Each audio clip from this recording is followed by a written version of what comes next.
Well, good morning, good morning, good morning, good morning, good morning, and good morning, everybody. Good morning, everybody. Welcome to another episode of The Morning Glow. Welcome to another episode of The Morning Glow.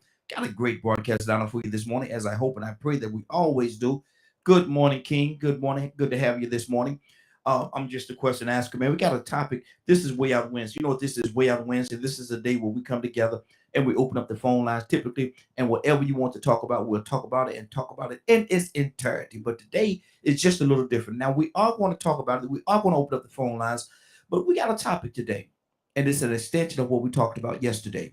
We're going to talk about today systematic racism. Systematic racism is going to be our focal point for today. So, if you have any comments, if you know what it is, if you have any questions about what systematic racism is, please give us a call. 508-924-3521. 508-924-3521. Give us a call. We certainly love to have this conversation with you. Do you think it exists? Do you think it's a fragmentation of people's imagination? Is systematic racism? Is it a real thing? Give us a call. 508 see the phone line blowing up already. 508-924-3521. 508-924-3521. I got a clip that I'm going to play, but I'm gonna wait till a few more people get in. I'm gonna play the clip. But right now, I want to go to Mr. Hicks. Mr. Hicks, good morning. How you doing this morning? Good morning, Raheem, Glow family. Good morning. Mr. Hicks, we talking, we said we was gonna talk about this today and talk about it in its entirety. Systematic racism. Systematic racism. Is it a real thing, Mr. Hicks? Oh yes, sure it is. It's ingrained in the it's ingrained in the thoughts and belief of the originators. Mm. And I'm not talking about the what you call our founding fathers, because Mm-hmm. you look at their lives. It's sort of interesting that George Washington had an opportunity to become king, and he didn't. Mm-hmm. And he's raised in the colonial empire with slaves, being serviced by them all his life. Same thing with most of them, but they still saw, in essence, uh, the uh, the fallacy of slavery. Mm-hmm. But they realized they couldn't push for it, and at the same time to get a United States, because Mm-hmm. as far as independent states being formed, there would be war. There would be war. There was no.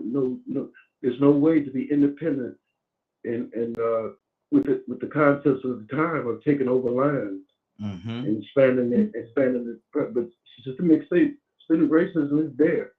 But I think when you look at the annals of history, it was the British Empire that put it, even though it wasn't totally true, but they put it into slavery in Britain, and it expanded here. So within 100 years, legally, uh, the concept of slavery was abolished, Mm-hmm. which led to the war between the states and a lot of death and a lot of suffering. And I think that's part of the process. Mm-hmm. It's the systemic racism. It's systemic and systematic racism now. I'm 73, so I remember a time where it was obvious. It was above board. There Mm-hmm. was no such thing. It was accepted to be discriminatory and racist. So over the annals of time, you got to look and see that, yeah, it's being exposed, and it's a difficult thing to deal with. But it takes us, the people that are oppressed with it, to become conscious of it. But Mm-hmm. yes, systemic racism definitely exists. Okay. Good deal. Good deal.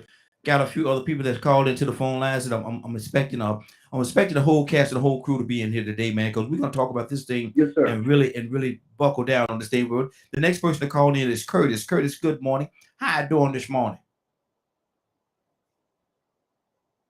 Good morning, Robbie. Good morning, Kurt. Curtis, we Hey, Dex, how you doing, brother? I'm doing fine, brother. Wait to hear what you say. I want to see your thought, how God put them into different thoughts in all of us. Yes, Yours sir. is always inspiring, interesting for me. Amen. Good deal. Kurt, we're talking about systematic. Our conversation is going to be based today on systematic. Somebody got some background noise going on back there, so I don't know what that is. But our conversation today is based on systematic racism. Systematic racism.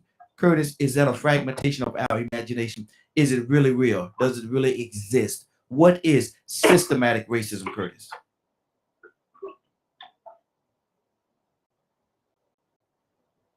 Yeah, that's real easy. I'll keep going 1 minute. Mm-hmm.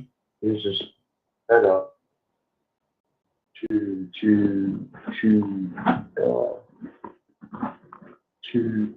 what's the word I'm looking for? It is a system set up to oppress particular group and or culture in a given society.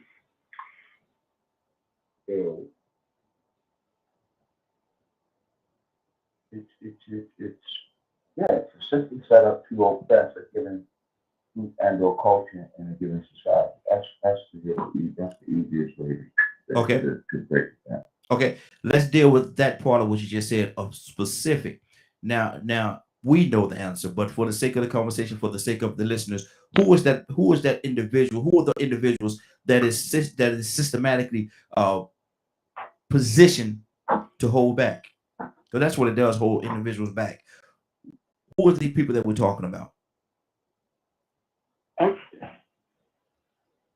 I forget we're in 58 other countries. Yes, sir. Okay, it ain't just going on here either.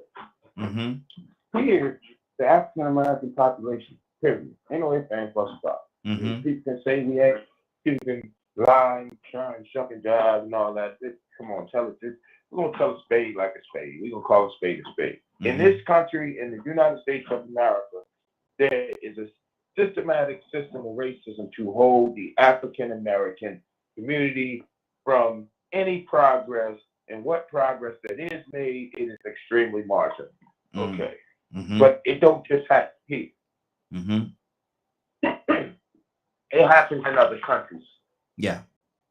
Mm-hmm. You can best believe it happens in other countries. I just did a play called well, not just did a play, but maybe, matter of fact, just coming out of the pandemic, just when we first got got able to really move about. What's that? 2 years? Well, it's been a year now. Mm-hmm.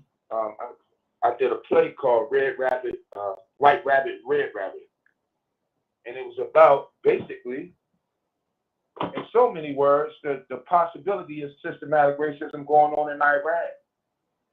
Mm. You know, Puerto Rico has a level of systematic racism between light-skinned Puerto Ricans and dark-skinned Puerto Ricans. Mm-hmm. Exactly. But in this country, this is foul. This is beyond foul. This is no. Mm-hmm. Say it again, Curtis. We have some issues. No, I said, but here I was trying to wrap it up, man, because I didn't want to take up too much time. Good deal. I said, but here in this country, man, I said this is foul. Mm-hmm. This is beyond. Mm-hmm. Okay. Absolutely. I'm just gonna be honest with you. Things that we are seeing right now. Hey, Curtis, you must be on speaker or something, man. You sound, Curtis. Right here, can you hear me? Yeah, but it sounds real. It sounds like real muffled, like you're in a box or something. I don't know if you're on speaker or Bluetooth or something, but it sounds it doesn't sound good. No, it was It's just because my phone was switching. Okay. What we going through right now, brother, what we saying right now, I'm just going to be honest with you, man.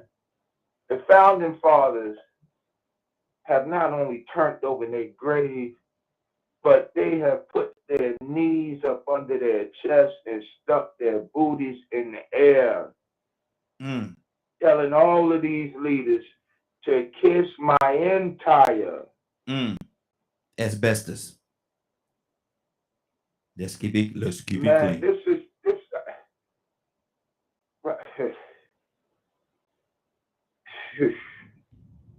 is depressing.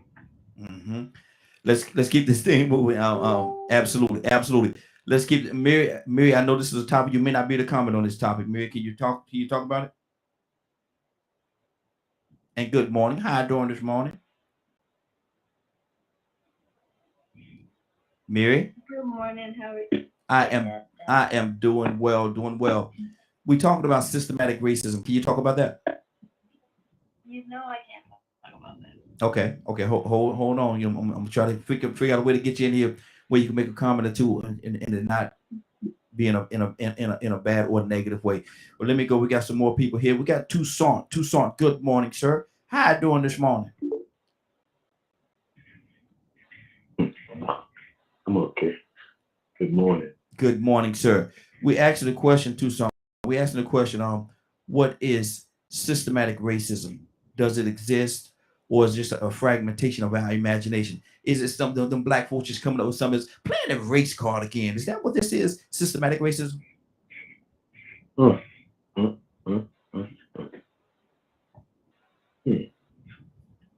I don't think it is, man. I mean, I've seen some stuff in my days, my little few days. I've seen it. I mean, I wonder if you have some, just using this for just a thought. You go by a house and your neighbor that may be of another nationality buy a house. They built the same in the same neighborhood. I wonder whose house you think will be worth more. I just wonder. The educational system that we got. Who discovered America when it was already here? Go try to get you a loan or something like that, and the process is different. What about the prison system? Pick what you want. Even your religion. They have used it. I can hear those songs. Ringing in the sheen, ringing in the sheen. And then they say, we're gonna y'all come on after service, we're gonna hang one of them. And so anyway, it's not a figment of nobody's imagination. It's real. Wow. It's just that it's pushed down to now what they don't want to call it slavery and all no more. Why is that? What's the problem? Yeah. What are you hiding from? If that's what it is, now you want to change the wording, use the word game on it. I'm just saying. Exactly. I'm like Mary. I don't talk about too much. For different reasons. 508-924-3521. 508-924-3521. We got a few people that actually just came on. What I want to do right now, because I wanted to make sure everybody was a lot of people was here. I'm gonna play the clip that we started this conversation on with yesterday, and then we're gonna come back. We're gonna visit a few more people, and we're gonna have this conversation talking about systematic racism. I got to tell y'all, this bless you. This is grown folk conversation today. This is grown folk talk. So if you're gonna come, be prepared. Grown folk conversation. We're having grown folk talk today, talking about a grown folk topic. This is systematic racism is what we're talking about today. So listen at the clip, and we're gonna come right back on the other side and continue this conversation. The phone lines are open 508-924-3521. 508-924-3521.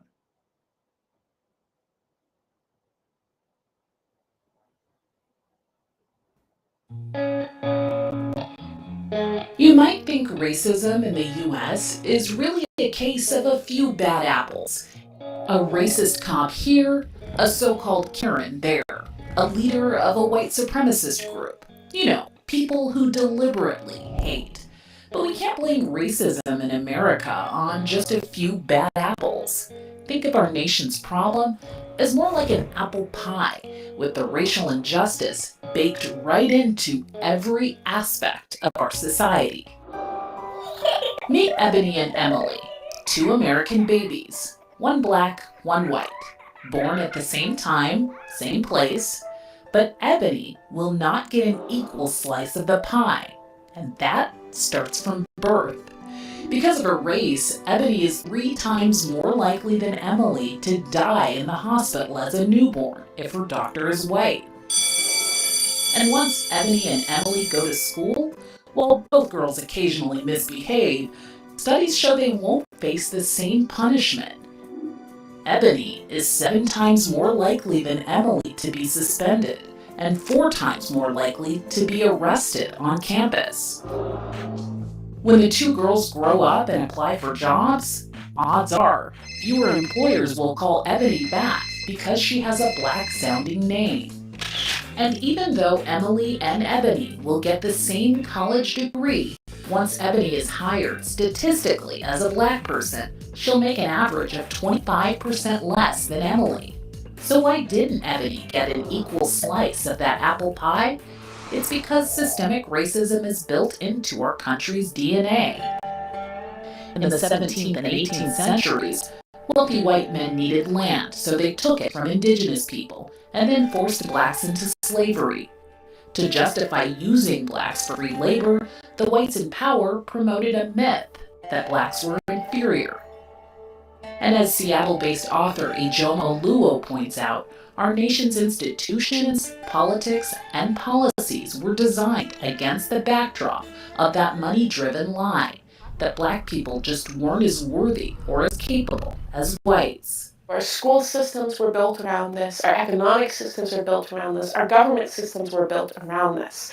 And it is simply that things were designed to uphold this story, to uphold this exploitation.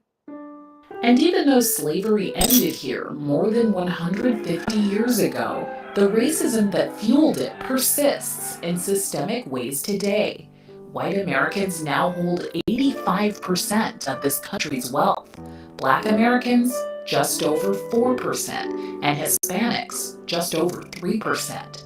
People of color, people like Ebony, are statistically more likely to be impoverished, incarcerated, and face discrimination in healthcare. Emily may have her own barriers in life, but her skin color won't be one of them. It's not someone said, here's your wealth because you're white, here's your status because you're white. It simply means that the barriers that we placed in front of people of color were not placed in front of you. Now you may have a whole nother set of barriers, right? You may have barriers of disability, barriers of class, barriers of immigration status, so many other barriers that were placed in front of you. But acknowledging privilege is simply acknowledging if we also took that other set of barriers that we place in front of people of color, you would stumble even further. So even though you may not consider yourself a bad apple, a racist cop, a so-called Karen, or a member of an extremist group, Oluo says you may have played a role, even if you have the best intentions. Instead of this whole, let's all learn to be best friends and love each other, you can love someone of a different race and ethnicity and still actively participate in their oppression based on how you vote, based on what you bring up in your office meetings, even based on where you spend your money. It's not too late to change the recipe of the most American apple pie. Wow.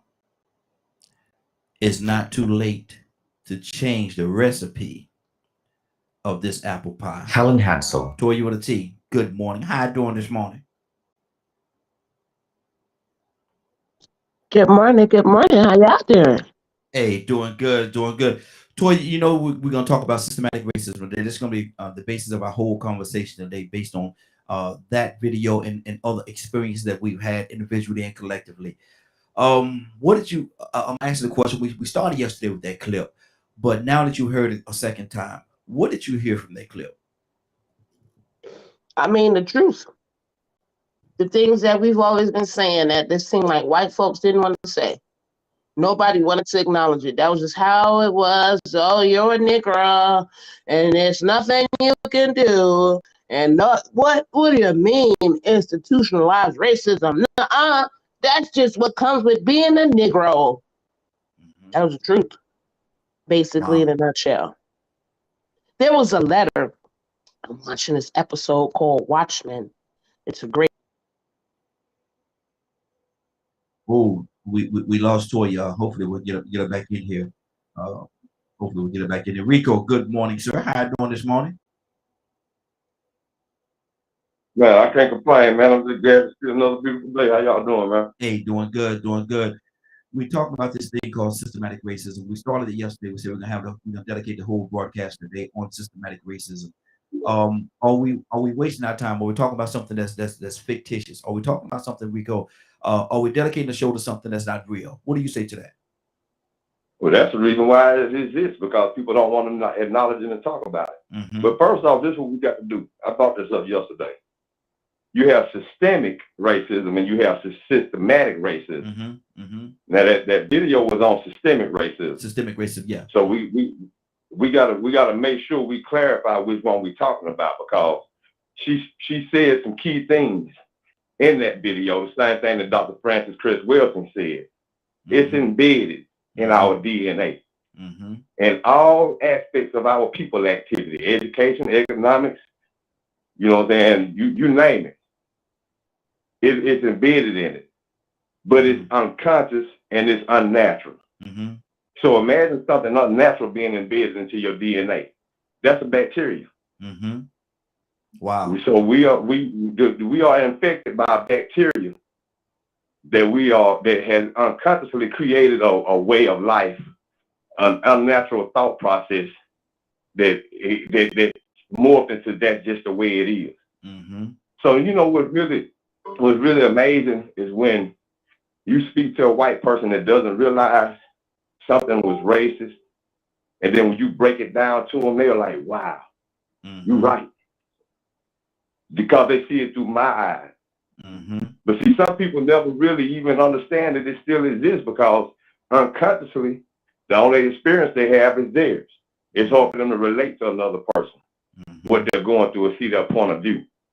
And so this privilege and this entitlement might be ignored, and they can listen to whatever reason and as to why things are the way that they are, without understanding the conditions that created it. Mm-hmm. So, you know, that's an infection that people don't understand when they have white privilege. Some understand they have it, some don't. Mm-hmm. But the thing is that, you know, we do have to acknowledge it and talk about it. We have to understand that there is a competition. The reason why it does exist from the very beginning, there's a competition. And the minute we realize there's a tribe of people, a species of people, a certain species that they have designated, as soon as we realize that it exists, then we can identify it and work on it better on our end, unite, because it's going to take unity to even fight or even compete in this created competition for resources, or just for equal rights.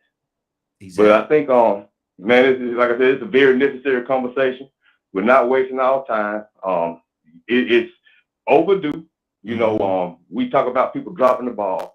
We did drop the ball in the past, because I saw a generation of our youth in the last 10 or 15 years that was saying that racism didn't exist.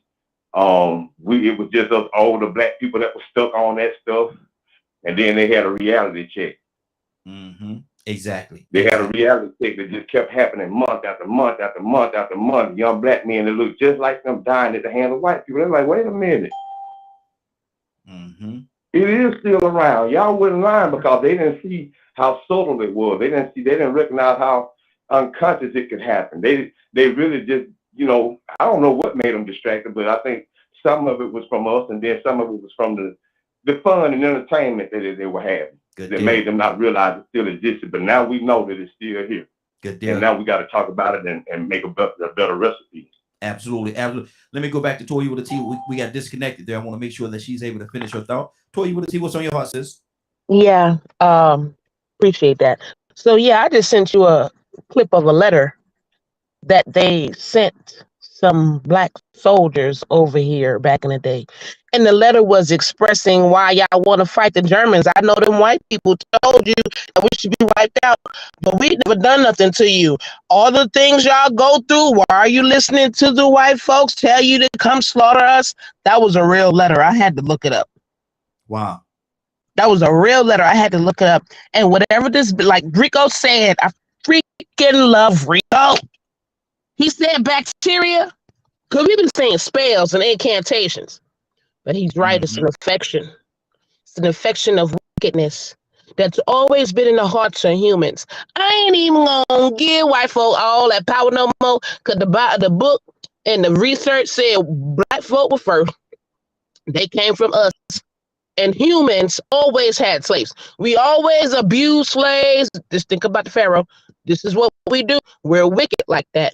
However, time has turned, and this particular set of humans was more atrocious than others. And that's where the issue come at. And now it's still affecting people. So this coming out to the surface is just like when Ike beat Tina, and everybody knew that, and she finally rose up and beat him back with that boot. This is the beat America back with the boot season. I'm just throwing it out there. This is a time where everybody acknowledge it, even white people, right? As I deal with young people, we haven't taught young people anything, but we told them what to do. That's why we told them that it didn't exist no more. We told them, oh, just look forward, just go ahead. And that wasn't true. It was a lot of lies that some of us had casted upon us, versus where my generation, we knew it was there, but we were still taught to fight and don't let nothing stop you. You know what I mean? No matter what. Yeah, it's true. Yeah, they out there. They're going to be men, women, black, white, green, and you need to be strong enough to be able to withstand it. You know what I'm saying? However, since we're talking about this specific issue with black people and white America, it's because we still can't get ahead.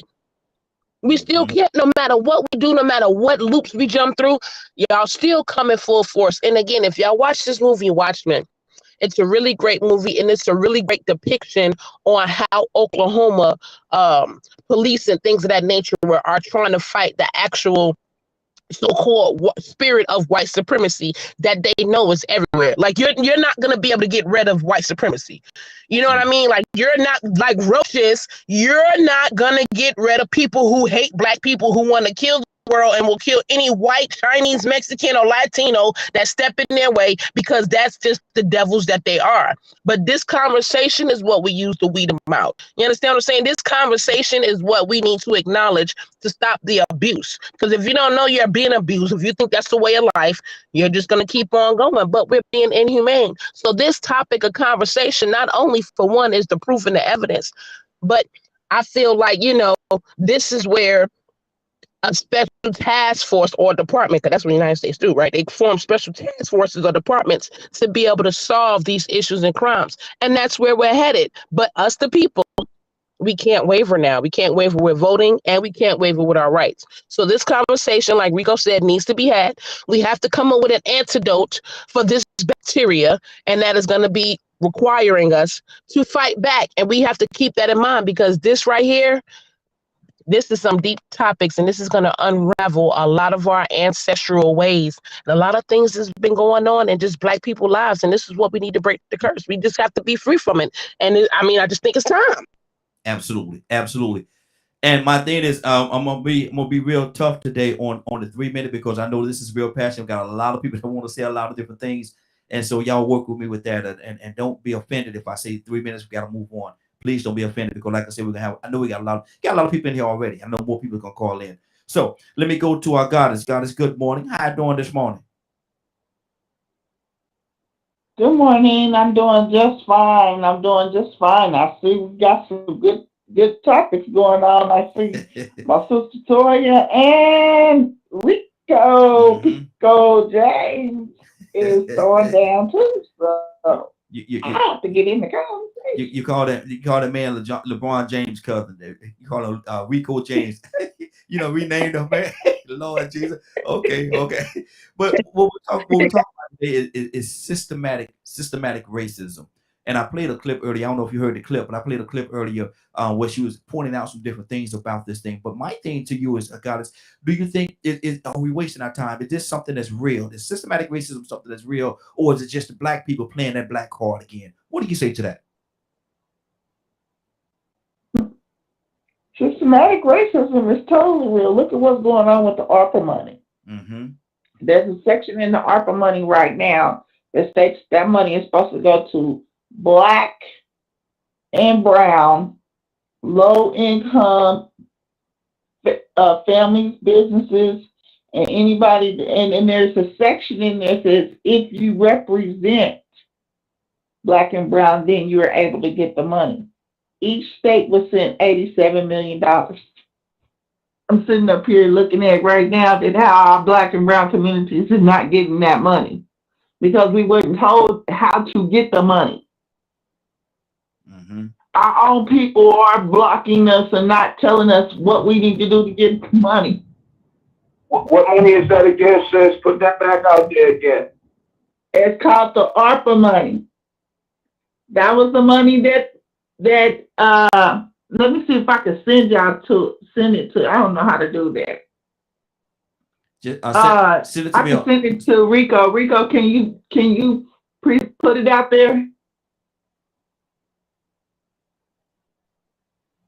Rico, did I get lost? No. We still hear you. No, I'm trying to get this mute down. What was you saying now? I said I can send it to you, and then maybe you can get it to them.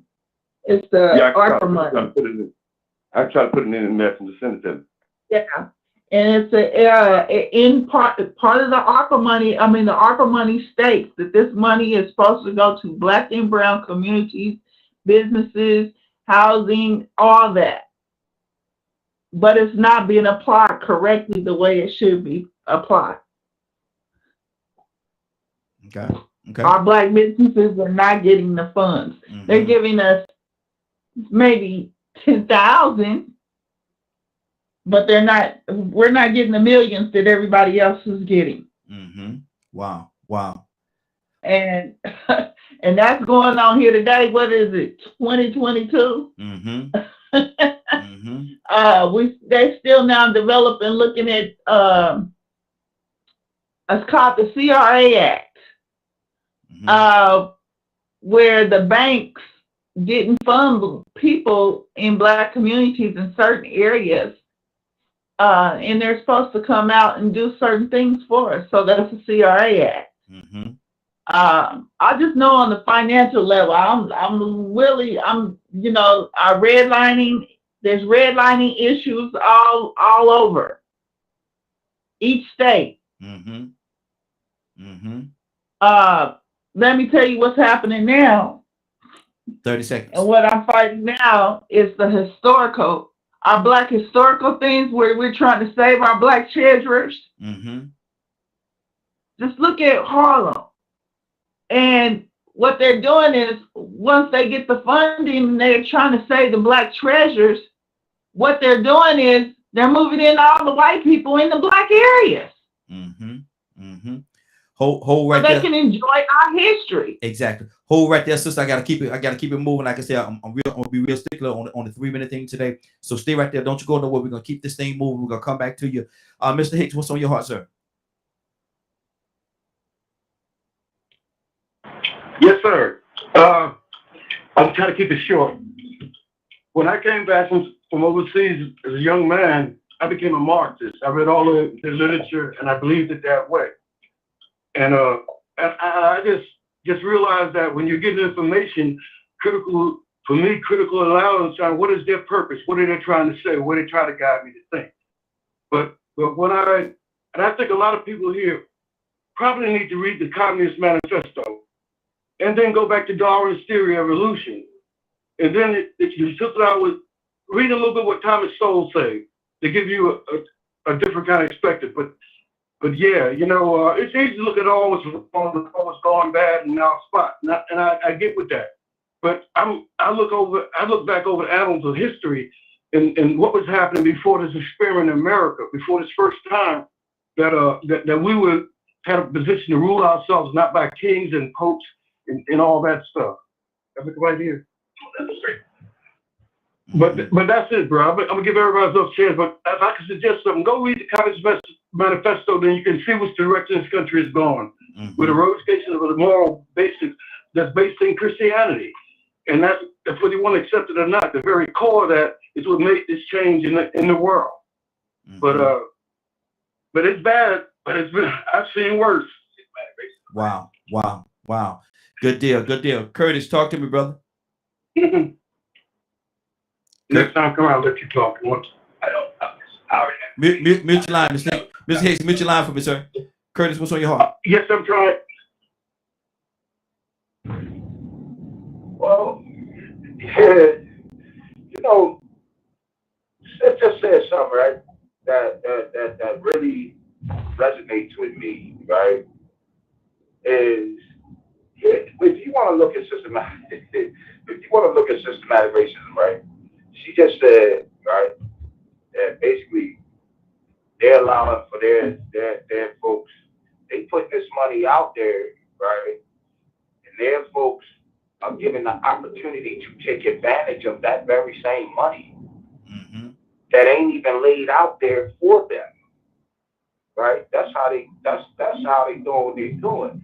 Listen, I'm telling y'all. Now, I told y'all a long time ago. I said, yo, this is going to go down in history as the largest robbery in the history of the world. We just saw where they just supposedly captured $286 billion that was stolen from PPP money, right? Tell me how many action news reports did we see when PPP money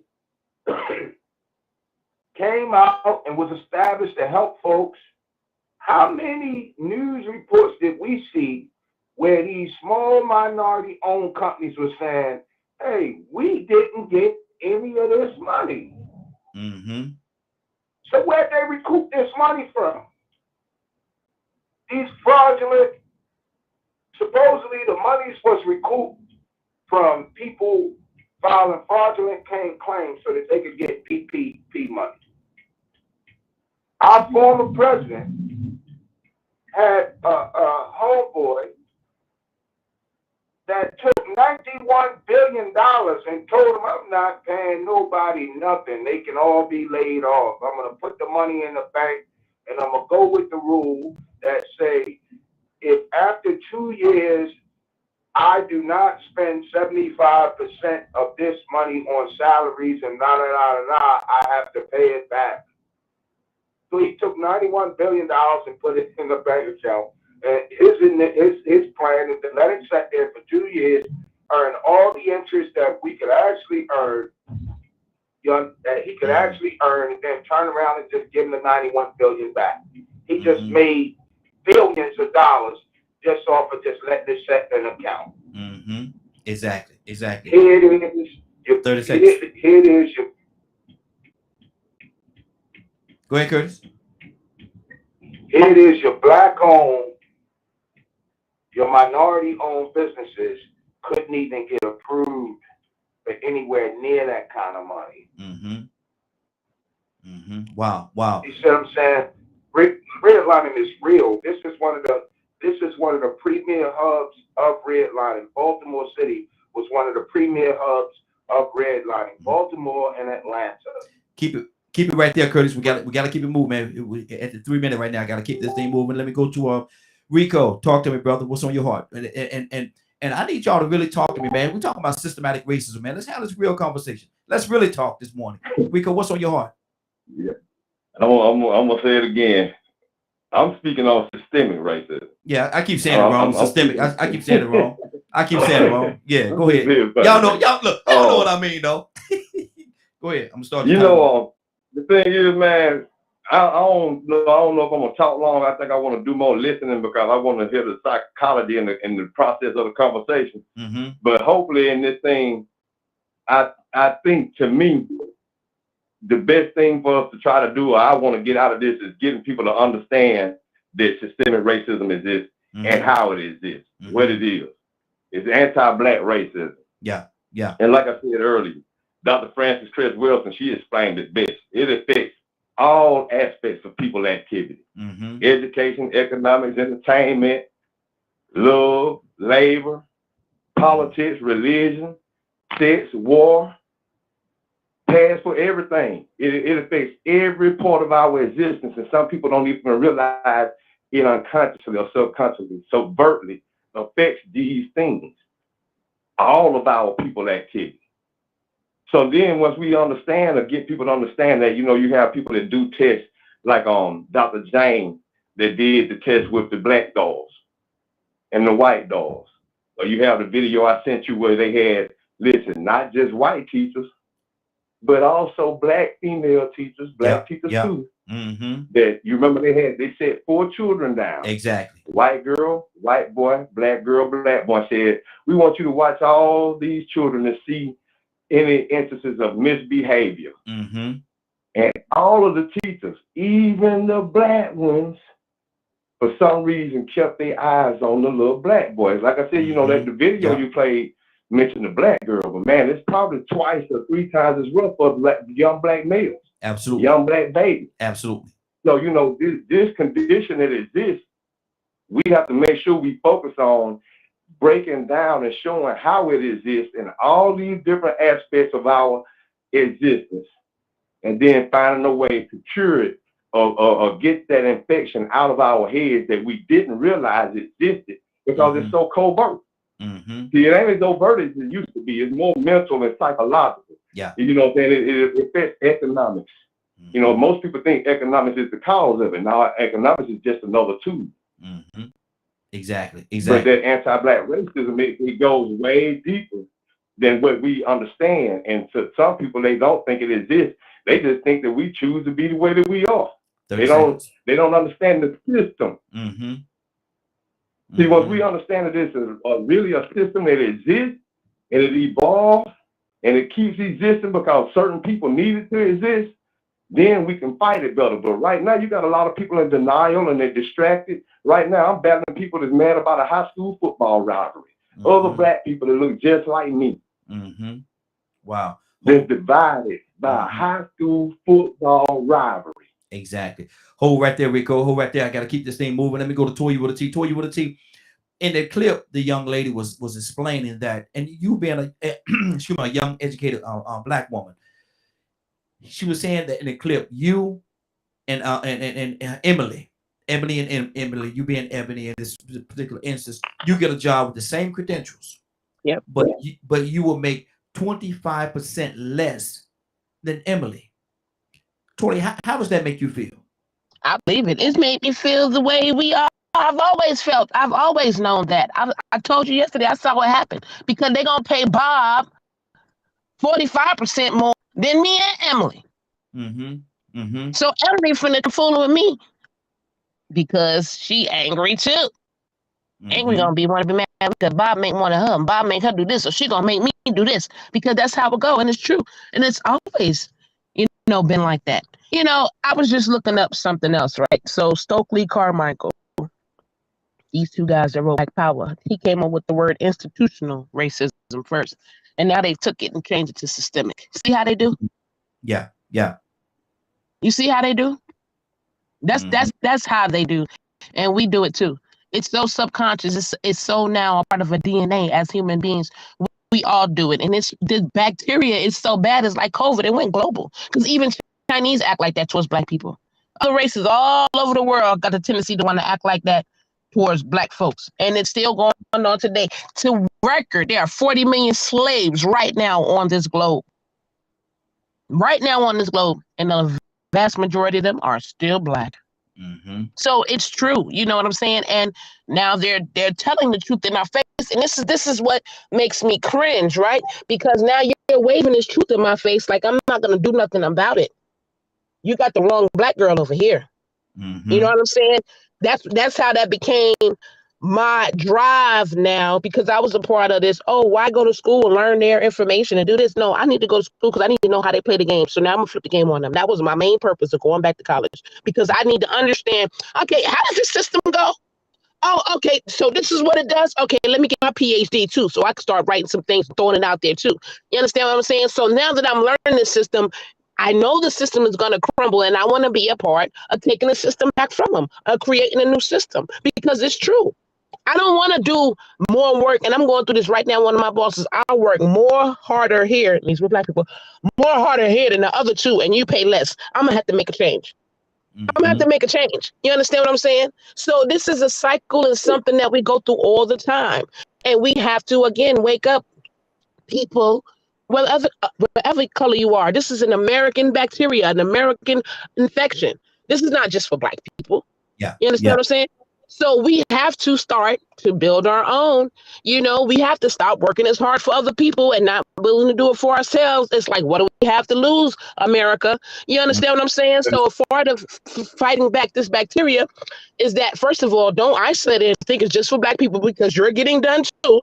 Right? Just because you got more crumbs don't mean it's not happening to you. We're a part of this system, and in order to break free, we literally have to break free. That means no taxes. That means govern our own. That means make our own. That means take our own and take care of it and cultivate it. You know what I mean? So again, this is a deep subject. For one, I don't even think America is ready for. I don't even think a lot of us are ready, because this is setting the slaves free part 2.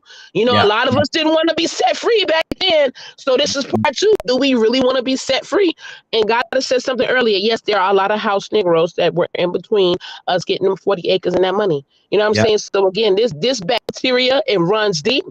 It's in the blood, and we got to figure out how to cure it. And the only cure is to create our own.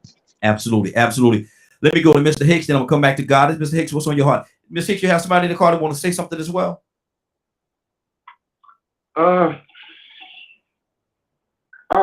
Looking back at history, you see when you study about the Chinese, the Italian, the Irishmen, all of these people came to this country, went through what you would call systemic. And systemic really is talking about a system.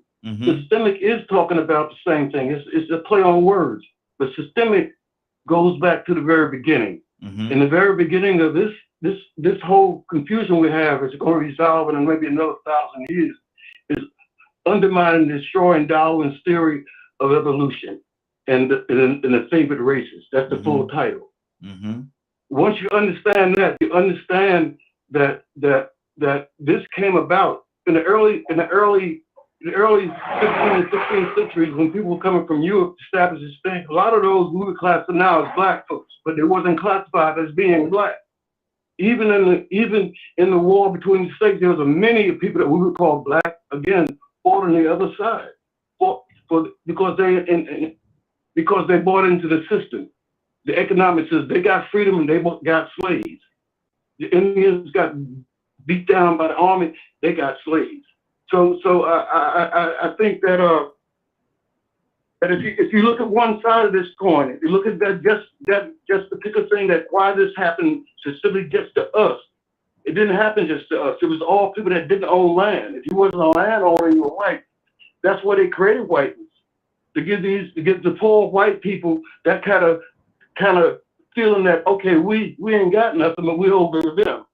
We're better than them.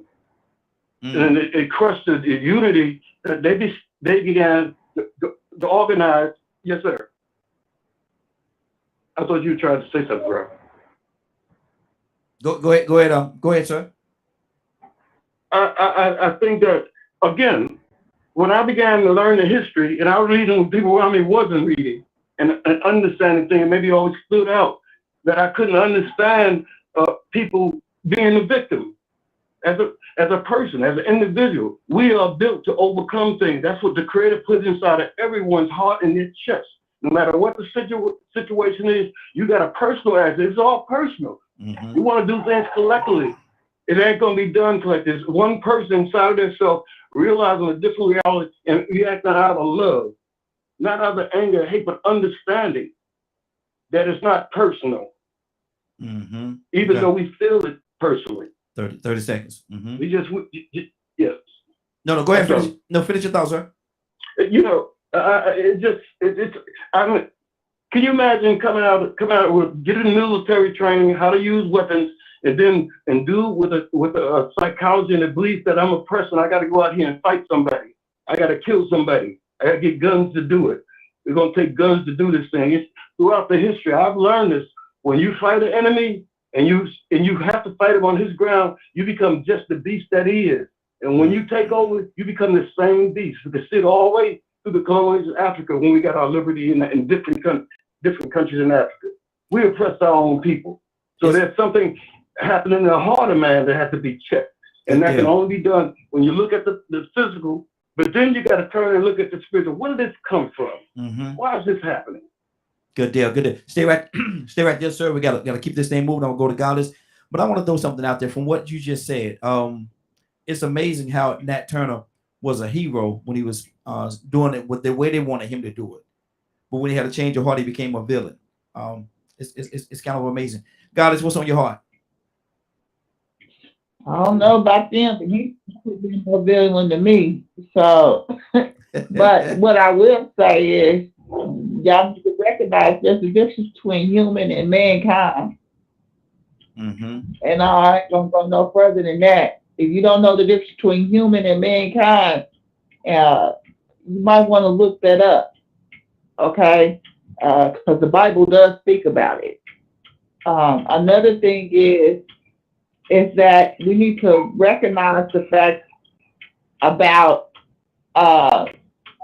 what's going on here today and start waking up when we start making our certain choices, because our DNA has always been an issue and always a problem, but it's always been, and I ain't gonna never say problem, I don't mean it like that. It's always been a blessing. And we're another person, because that's what they want. They want our DNA. They want our melanin. And until we wake up and realize that and become as a unified group, it's our melanin that makes us who we are. And that's what they want. Look it up. Melanin is worth more than gold. Melanin is what gives us everything, all the way down to the divine spiritual nature of God.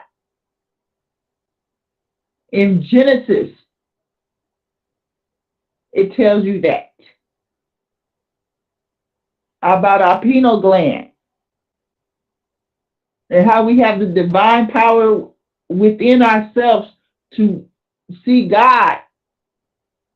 We can talk to God. That's what we have. And until we realize that, we're going to always be targeted. And they're going to always not want us because we got an upper hand with God. That's all I got to say. Good deal. Good deal. Rico, what's on your heart, brother?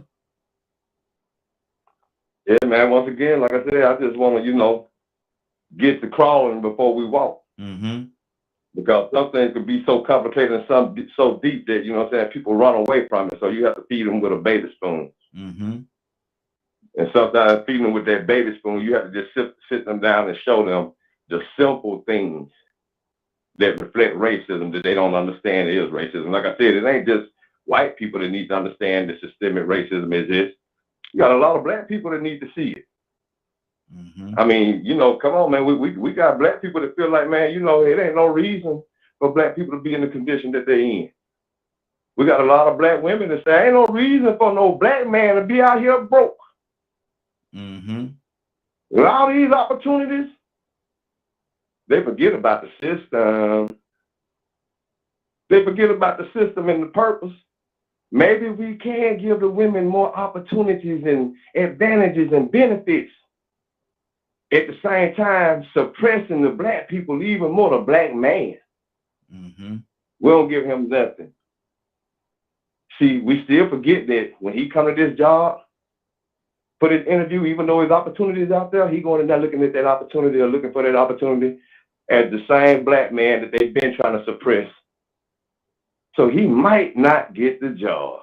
Or if he get it, he might have to tap dance. Ooh, yes, the boss, I love you, boss. I tell on everybody, boss, I snitch on everybody, boss, I love me some you. Or put on that dress, Rico. Oh man, dude, sell out. But you a sorry black man. These sorry black men. Man, black men still got the same struggle, the same system, the same systemic racism that exists. We fight it in a whole nother way. And it has mentally broken some people. It has mentally broken us to the fact that point that we don't even know how to stick together to raise families anymore. Our standards and values have gone so far out the window that we don't even know how to begin start back trying to unite. So we so divided and fractured amongst our own. We don't understand the purpose. We're abusing sex.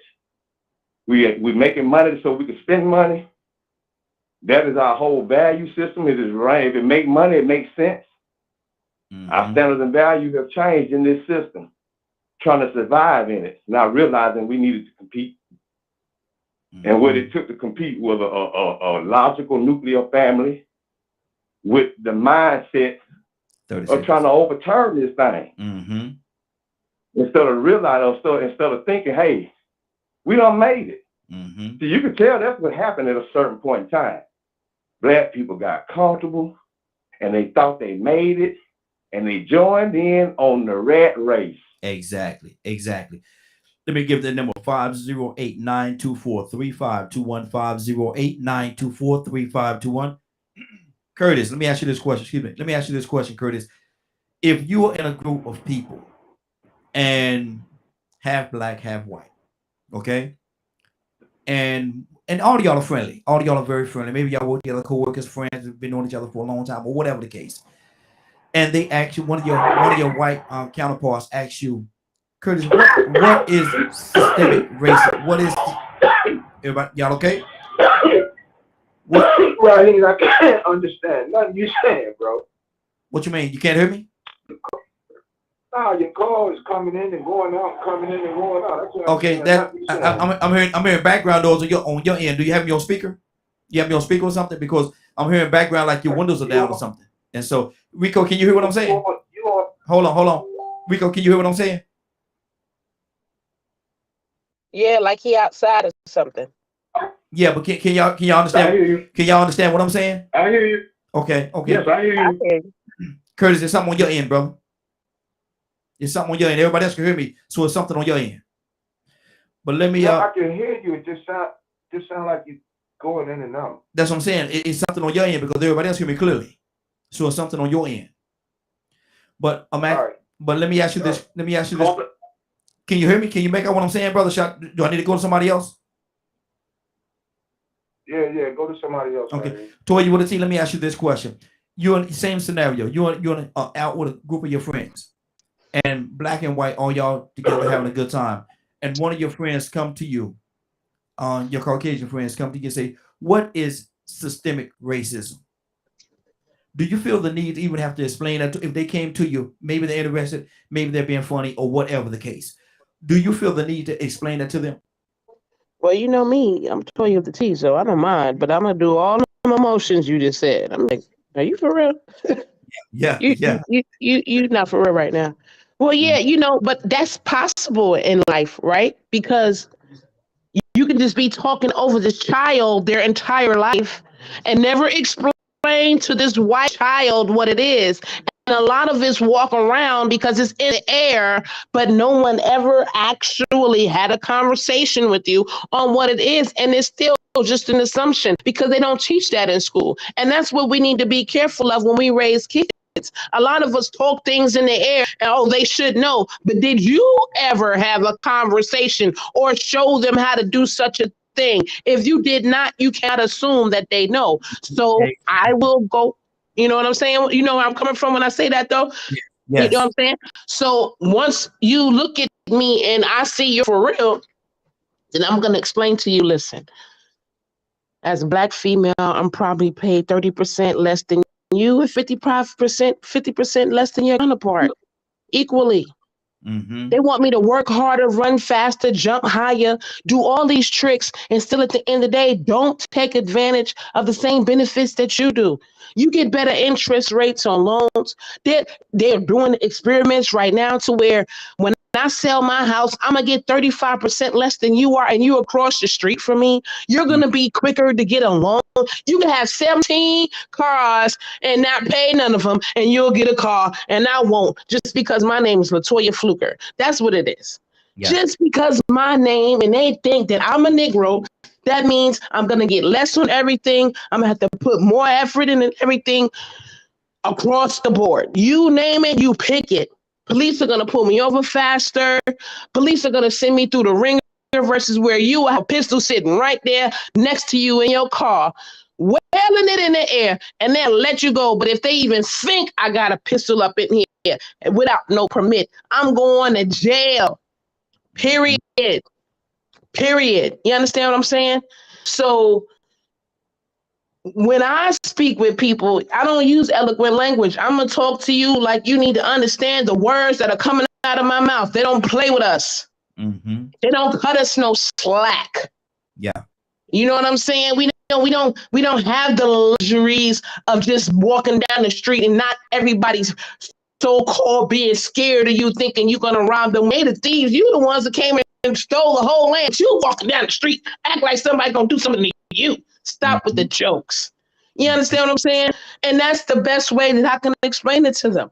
Everything. You get a head up on everything. But I'm not going to tell no lie. As a Black woman, I feel like there's certain different when you're working in the midst of Black men and white men, you still in the background. It's still something that men do, the Black men do with the white men, you know what I'm saying? That tries to make the women inferior. So from our aspect, our racism is in a multitude of different ways, you know what I'm saying? And I don't think other people notice either. So I think that's why, you know what I'm saying, women feel it the most, you know what I'm saying? Because we kind of get the boo-boo stick from men and color. You know what I'm saying? It's deep. We're property. You know what I'm saying? So for you to be property too, we can identify more with the Black man. But when you look at our positions, we're still the property. We still the trash out of the two, from the Black man and the white man and the white woman. Wow. That's a lot. And I love how you broke that thing down, because you made sure that that person understood what it was. And if they walk away not knowing, it ain't your fault, because you explained it, expressed it, and gave them a proper picture of what it looks like. Let me go to Mr. Hicks. Mr. Hicks, what's on your heart, sir? Yes, sir. I was watching these skits where these pundits go on college campuses and start asking these college kids basic questions, like who's the president, who's the governor of your state, or who's the Queen of England, and they couldn't answer the question. I think I'm astounded most times that people haven't thought about things, and I understand it, because they make life so hard that you need all your energy just to survive the economics of life. There's a movie, there was a song, Bob Marley, what the world? Somebody got something and going he says war. Title of the song was War, and he started listening to these things until these certain things they were always war. And that's the truth of things. You know, until we get to the very core and source of things. And for me, the source of things is every individual person. Hey, Mr. Hicks, hold on one second. I don't know if that's coming through your line. I got a lot of noise. Can y'all hear that background noise? Yeah, that's not mine. That's somebody got their thing open. Yeah, something's going on here. Have you got an abnormal telephone caller? Because that might be some little trick that they pulling. You know what I'm saying? See if you got somebody abnormal on the line. No, I checked. Yeah. It's not. I checked on it already. Okay. Okay, it's the system then. Yeah. No, I think for whatever reason it was Goddess in line, because when I muted her line, it stopped. So I'm thinking there's something going on with her line right there. But go ahead, Mr. Hicks.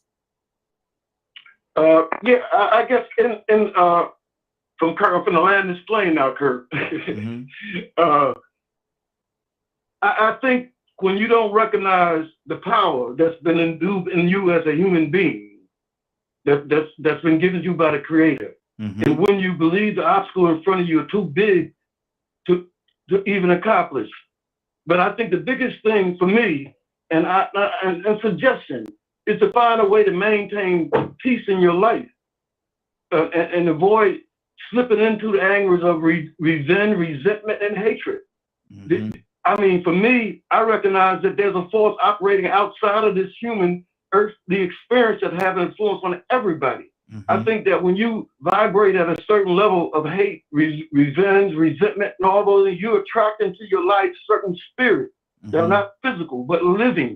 And they influence your thinking and how you perceive things, and they lead you to your destruction.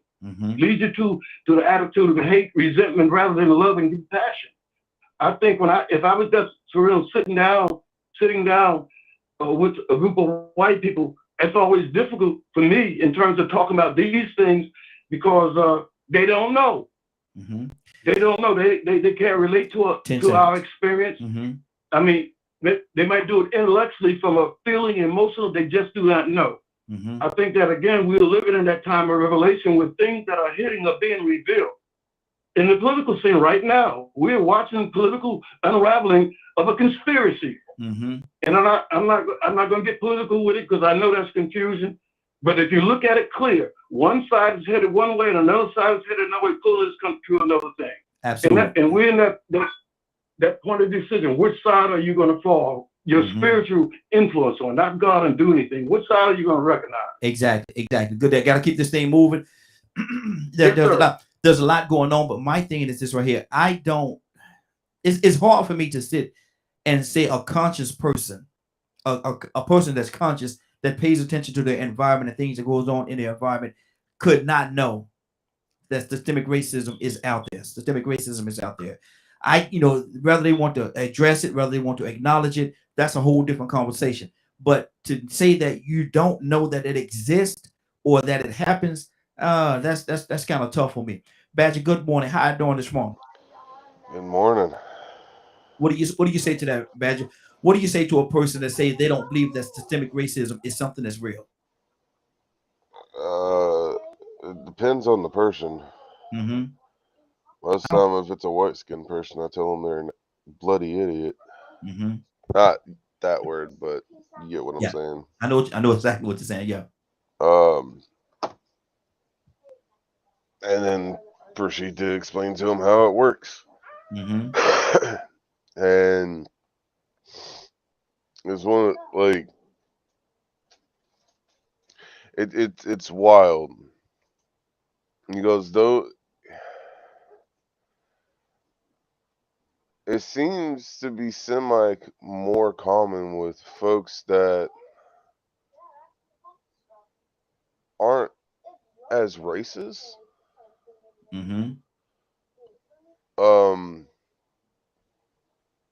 Or they're just, man, I've asked a couple of them, like, are you blind, dumb, deaf? Like, what's your issue? I guess that's kind of rude, but I just wanted to logically understand how they couldn't see it. Or know it exists. Because there's, see, and I also get, see, this is one of the toughest topics, because the more I've looked into things, the more I've talked to certain people, depending on where you're at, a lot of it can go from less to extreme really fast.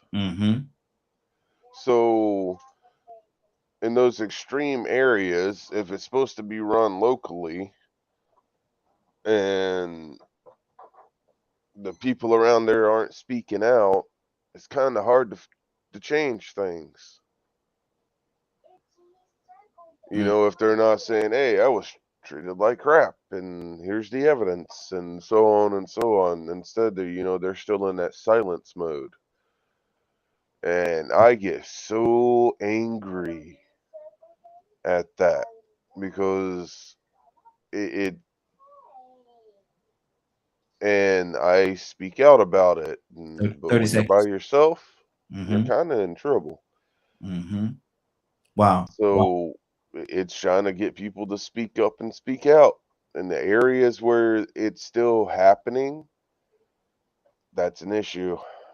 Mm-hmm. Good deal. Cassandra, good morning. How you doing this morning? Good morning.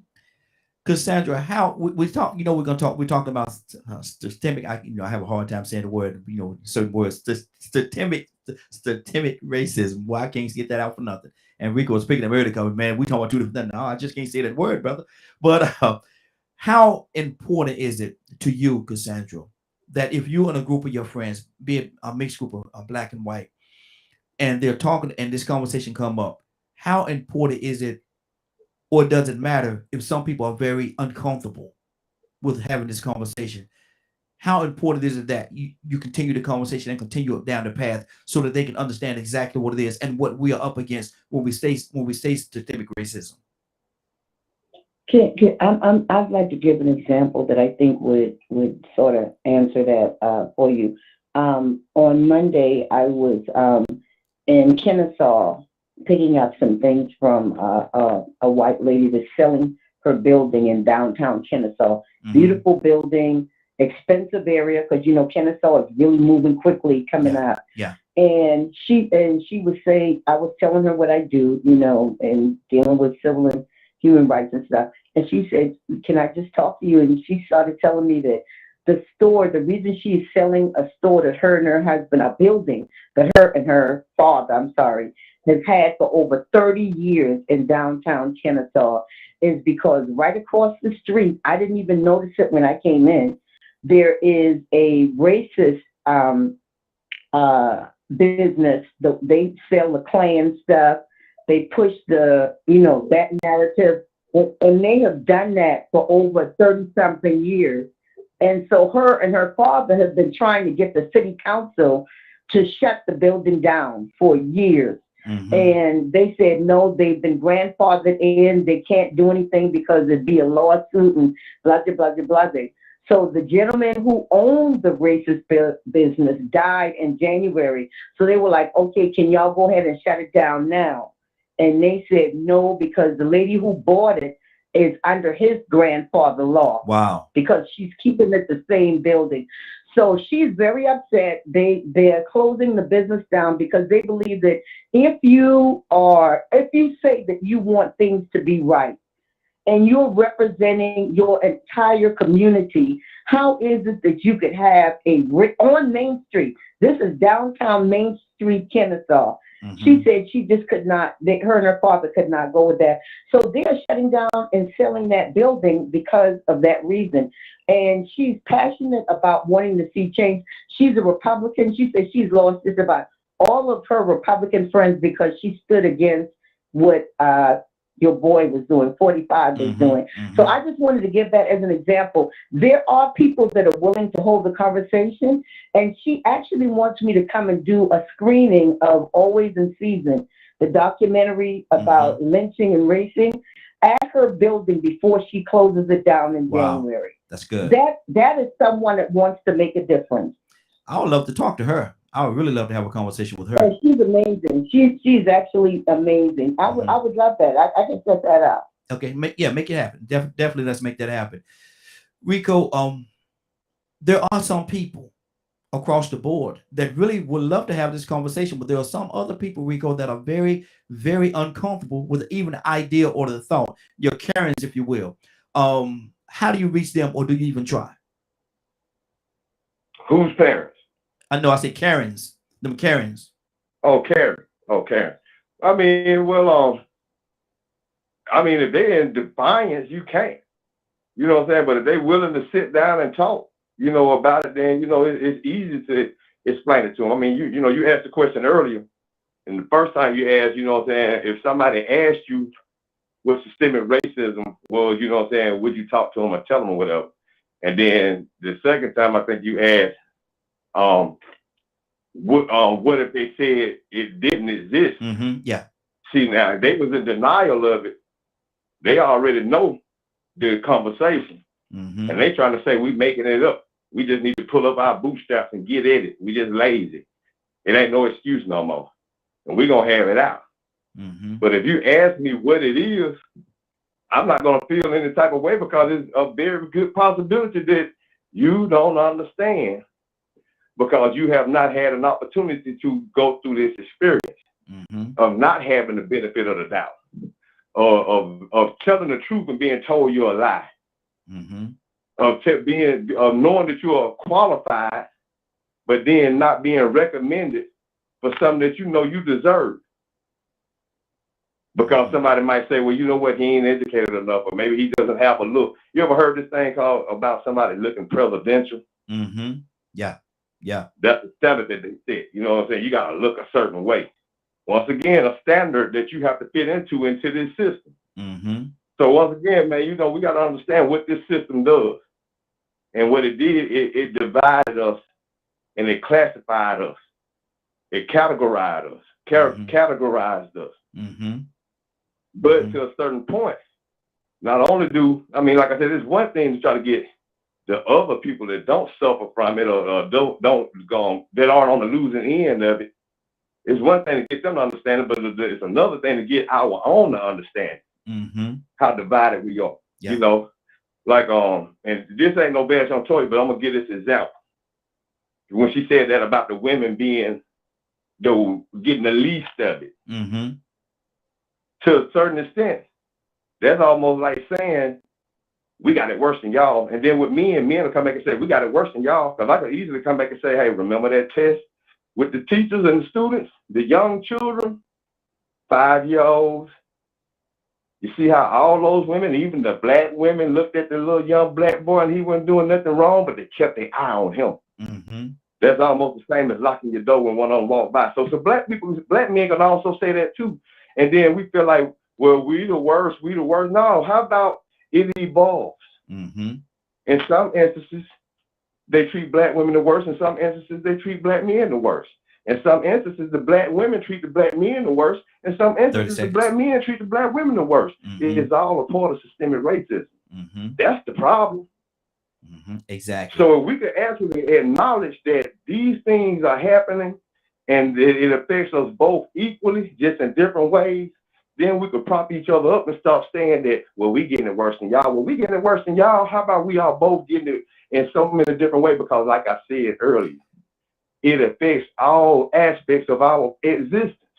So basically what I'm hearing, and they're gonna make it work according to what they needed to do. If they need to divide the family, whatever works, they'll make that happen. It just depends on whoever takes the bait. If you want this welfare, you want this Section 8, you want these benefits, gotta keep it moving, go ahead Rico. and sell out this man. Exactly. Gotta keep it moving, Rico. Hold right there for a second, man. Don't go nowhere. And I heard what you say because it sounds as though it's like a divide and conquer. As long as they keep us divided, they have a better chance or a better opportunity to conquer us. But once we come together with the equal and equal opportunity and mindset, then we can move forward collectively as a unit.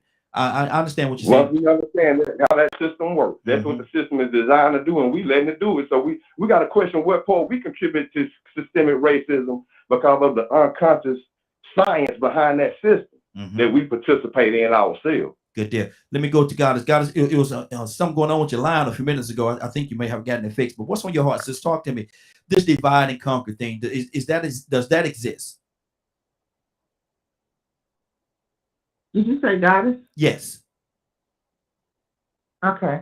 What was the question again? I'm sorry. The divide and conquer thing that Rico was just talking about, is that a way that they use to keep us divided, male against female, light skin against dark, whatever it is, just keep us divided, almost like they say in the Willie Lynch letter, keep us divided. If they keep us divided, they have a better opportunity or a better chance to conquer us as a people, as a unit. So do they use that divide and conquer type thing, whereas it's well, men can say we got it worse than y'all, or women can say we got it worse than y'all, and now there's a battle, an interior battle amongst us, and we're not focusing on the one that's keeping both of us down. Yes, that I can't always say it's them now. I mean, but yeah, they have a divide and conquer thing, but their whole programming, television, everything, a whole programming is set up, and so I guess I can still say it's them. So the whole program is divide and conquer. It's men against women. It's ourselves against each other. You know, like Rico said, money over everything basically is how people's mindset are coming. He didn't use that particular word, but it was about money and something. But I understood what he was saying, and the fact that people are forgetting what our ancestors have done. I mean, I'm in a historic district neighborhood now, and I'm fighting my next door neighbors basically because of the fact that, hey, this is a historic jazz district. And this is not, rap is a wonderful thing, don't get me wrong, but there's good conscious rap and there's positive rap. But the fact that the I'ma kill you, I'ma get you sucker type of mentality of that rap is not what's needed. And we have got to understand, but because they're making money, they don't care. Period. They don't care. They don't have the respect for the next neighbor. So now it's me against them, and that's not good. Well, we should be fighting as a whole because we should be trying to mend together as Casey, as 18th and Vine, Casey Black Wall Street, because we the only last black owners down there are the Mohicans. And again, the ARPA money, we should have been the first one that got that money. And every time we apply for different grant programs that they have, we're the first ones getting denied. Wow. 508-924-3521. 508-924-3521. Love conversations like this, man. I just love them. I love them. Badger, what's on your heart, brother? Curtis, coming to you next. You know, what Rico was touching on is something that I've been looking into more and more of, because I'm coming across so many young people that don't have that similar hatred they're not carrying on that racism. However, they're still carrying on the social media stuff without, a lot of times, don't even realize it. So sometimes it's just bringing that to their awareness, and they're like, oh, well, I feel like crap about that. But it's a valid point. Like, across the board, how much longer as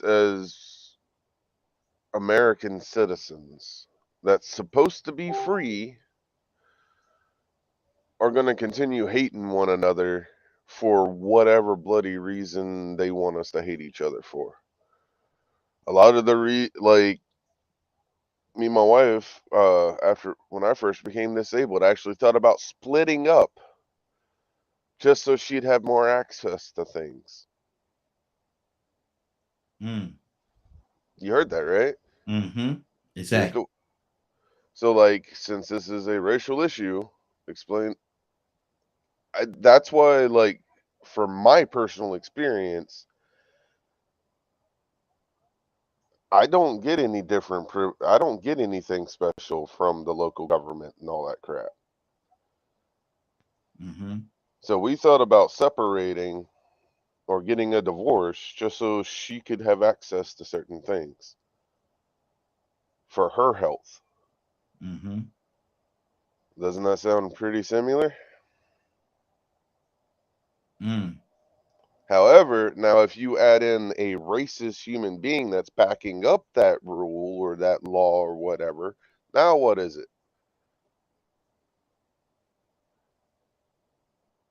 I'm asking you seriously. When does it cross from being classism into racism?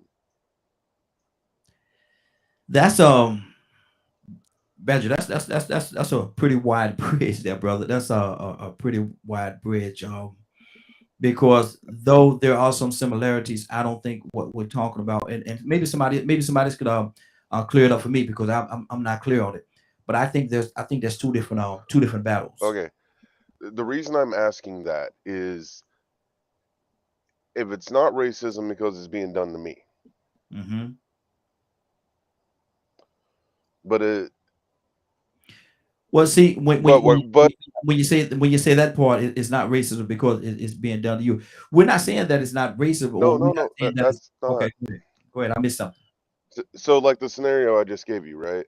Mm-hmm. I just heard how the government was blamed about, taking the black man out of the black family, right? Mm-hmm. And I'm literally telling you, in 2022, me and my wife was talking about getting a divorce so she could get better access to health care. Mm-hmm. We're white skinned. Okay.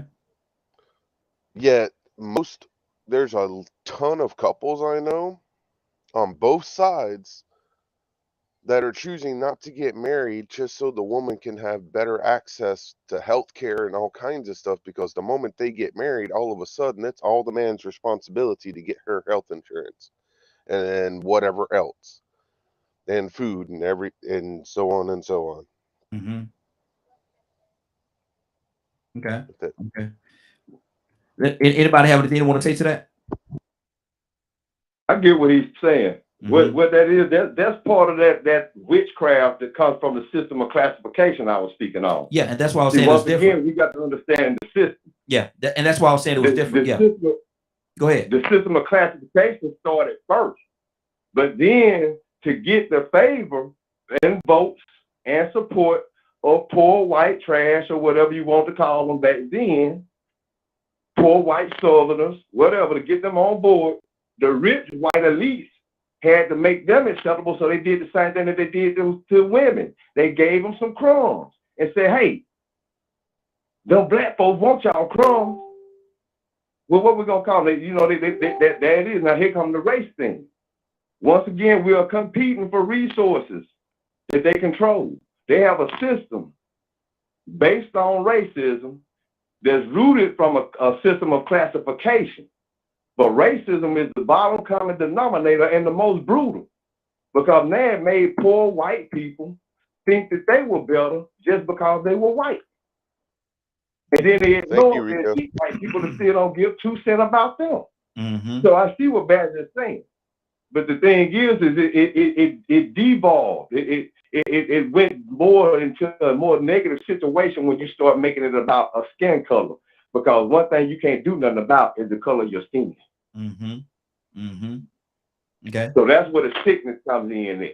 When it affects the community and does what that system was designed to do, which is divide. Like I said, if you control the resources and then you could dole out a little bit, you just saw what Badger said him and his wife was considering.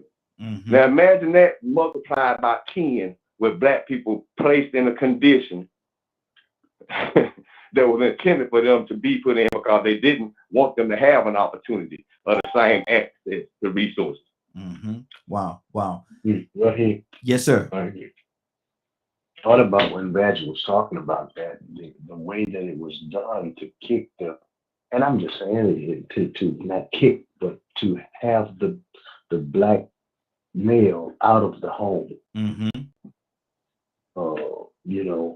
If they was going to receive some of the benefits, you couldn't have the man in the house. Mm-hmm. Mm-hmm. Yeah. Purposely. Yeah. Not given see, what Badger said is that he, and I think this is what he said, they was having to have that as an option so that she can get the benefits. Mm-hmm. Not forced to be able to put them out Mm-hmm. to get the benefits. And what happened with us is some of the male and female fell for the okie doke and said, so that I can get food stamps, welfare, or free housing, or housing at a lower rate, then you can come stay the night, but after, or not even stay the night, you come by, but you can't live here. Yeah. By sun up, you got for to a be gone. check. By sun up, you got to And be it was gone. Yeah. systematically, yeah. Mhm. Say it again. By sun up, you got to be gone. You got to be gone. And it was systematically done. The system created that scenario. And here we go with situations, especially when the wars was out. A lot of things happened, and we blame it on the war, but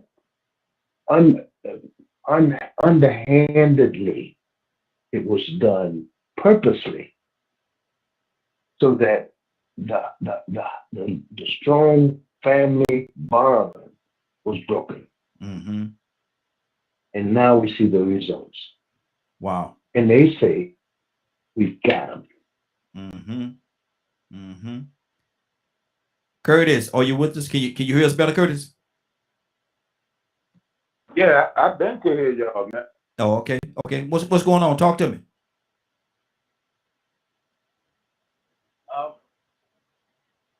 The idea of classism and racism, the ideas of the two. Hey, Curtis, your line is very, very low, sir. The ideas of the two consistently go together. Mm-hmm. We keep trying to separate the two. You can't. One is always led by the other. The other is always fed by the one. You can't separate the two ideologies. It's impossible. Because when one doesn't work, then the natural tendency is to lean on the other one. When the other one doesn't work, the natural tendency is to lean on the one. That's just how it works. That is how the system is set up. When we talk about, I heard Rico talk about it before. I can't remember the name of it. Forgive me. You know what I mean? I'm kind of embarrassed as a history student and major. But there was this big land grab back in the pioneer days. There was a big land grab. They didn't allow for Indians, nor did they didn't allow for indigenous Indians, nor did they allow for Negroes to show up for the land grab. That was against the law. You understand? It was against the law to even allow for Negroes to own land. And then when you did start allowing for them to own land, which would have given some kind of credence to their economic basis in America, the Negroes couldn't read and write. So there was clauses in the contracts that automatically said that at any minute we could come and take it, in so many words. So you gotta understand, man, like classism, ethnocentrism, and racism is a three-headed monster that always go together. They always move together. The biggest problem that we have in American society and culture is it's shameful that the only time you can learn these things is when you go to an institution of higher learning. Well, why is that? Let's address that issue. Why is it that the only time you can learn things that have a truth to them that cannot be refuted is once you go to an institution of higher learning? Well, could that possibly be because guess what? I get 18 years. I get 18 years to brainwash you and convince you that this is the actual system. And everything that is true, I convince you that it is just a theory. Mm-hmm. Okay. It's not a hard concept to understand. Divide and conquer is real. That is a war tactic that has been used since the invention of war. Mm-hmm. Divide and conquer. That is your first strategic plan. Prime example. We got it going on right now. Because out of all of us that's on this panel, the one that's probably seeing it at an even greater level than we can talk about it right now is probably the youngest person on the panel, as well as 30 the seconds. person who has more of a vested interest. Mm-hmm. That's Nisi. And she can't even talk about it. Mm-hmm. That is a tactic of divide and conquer. Why? Because if she talk about it, she may tell an inconvenient truth. Mm-hmm. Wow. That's good. Leonard, good morning, sir. How you doing this morning? Good morning, Raheem and the Morning Glow family. Leonard, how do you feel about what was just said? Do you view classism and racism as the same intertwined? No. As a matter of fact, when I first came on, certain issues that I really don't go into too much because I believe we do ourselves a great injustice by simplifying certain situations. Explain to me why you say they're different. Well, first of all, racism is documented, has to do with color of skin. That's what racism about is about discrimination based on color of skin. And even 1.2, you wasn't even considered a citizen. You didn't even have the rights of a citizen. And it took civil rights movements to get you those rights here in America to do that. That is racism. Now, classism is extremely subjective. And it has so many different variables that pretty much most of you choose which one you're going to be in. So you select your own in regards to classism. See, one thing about true classism is if you go to other places, there are structures where you cannot get out of your class. That's not so in America. That's why people come to America. Because you can be a part of any class that you just about choose to be about. Would you be accepted? As long as you meet the criteria of the class. And that's why I say it's so variable. Like a lot of people think they middle class. But if you look up the definition of middle class, you're probably not middle class. According to the definition. If you were looking at income. Some people live great. And they're not even lower middle class in America. So it just depends on your perspective.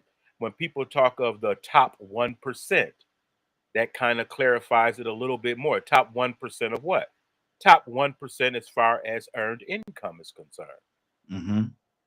You know, the top 1%, let's say if they're billionaires, maybe, millionaires. Let's just say they're wealthy. Most of you have enough sense not to put yourself in that class. Now, you go down to, like, say, for instance, middle class. Middle class, some people would say got three. You got high middle class, middle class, and low middle class. You may have poor, but not really poor, and you're up a little bit higher where you can make ends meet. So class is very subjective. And people choose usually where they want to be. 30 seconds, Leonard. I'm done. Okay, good deal, good deal. Read this right here before we move on. This is our public citizen. This is Paul. Read that. I agree with you, Leonard, about the difference, but the stress of being poor is universal. It is a lot harder to switch classes these days. Being poor is not an issue for everyone. You may view people as poor. If you're just talking about income, you're looking at an income level. But if you go and talk to the people a lot of times that you consider poor, they won't appear to you as being poor at all. They may be in a certain situation at this time, but they still have upward mobility. Like, say, for instance, every child is almost poor, if you want to think about it that way, because they don't have no income. Their parents have the income. So they're blessed to be with these types of parents. But sometimes, like, that's why even on here, I tell people, I don't want to hear no rich man telling no poor man story. I get so sick of that. And you talk, don't talk about the poor if you don't know them. Good deal. Hold right there. Let me pull some more people. Let me go to Cassandra. Cassandra, what is your idea? What is your thought pattern on this classism and racism? And then we're gonna get back to what we're talking about, because I don't want to veer too far from the systemic racism. I don't want to veer too far from that. I want to dedicate this whole broadcast to that. But what is your thought on that?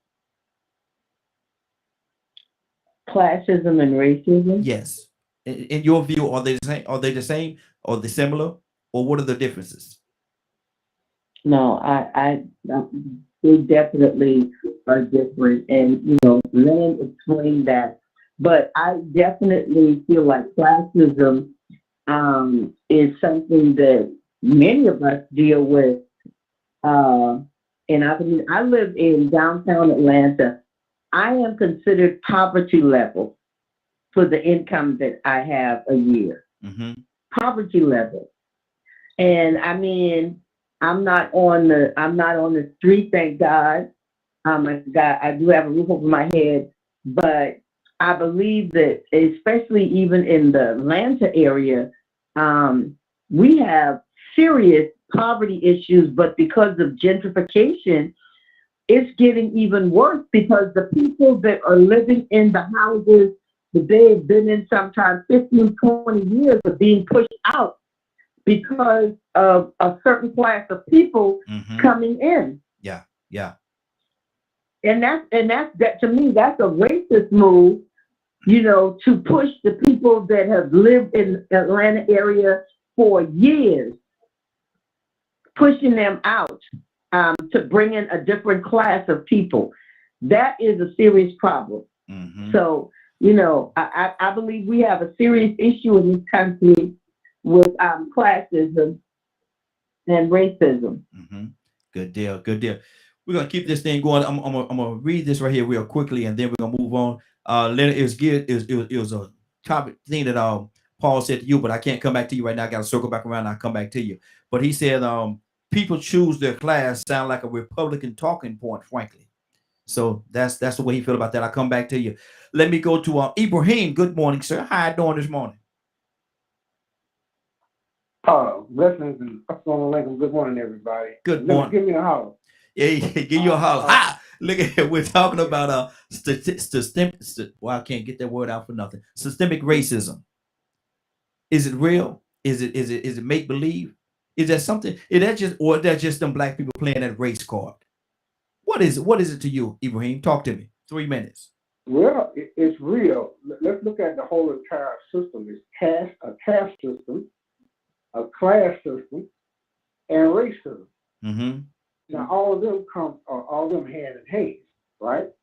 Now, you have a caste system that could be based on color, wealth, could be based on color or social status, right? Now, middle class is, at one time was based on social status. You can make a certain amount of money, but you cannot be into, you still won't be into that system until you accept it. That, you know, history tells you about that all through the Middle Ages, right? Between caste and class, all right? Now, when you have a multi-diverse society like we have here and it's dominated by a particular social status, then you have racism and class intertwined, right? Now, if you read what it was W. Du Bois and had written about that was during the 1870s, during the Reconstruction period, and up to racism. And he said that blacks down south, ownership of land and everything, they didn't understand, you know, that they couldn't be put in that category. But however, they used the poor whites and the poor blacks. They gave them what Du Bois coined the raise of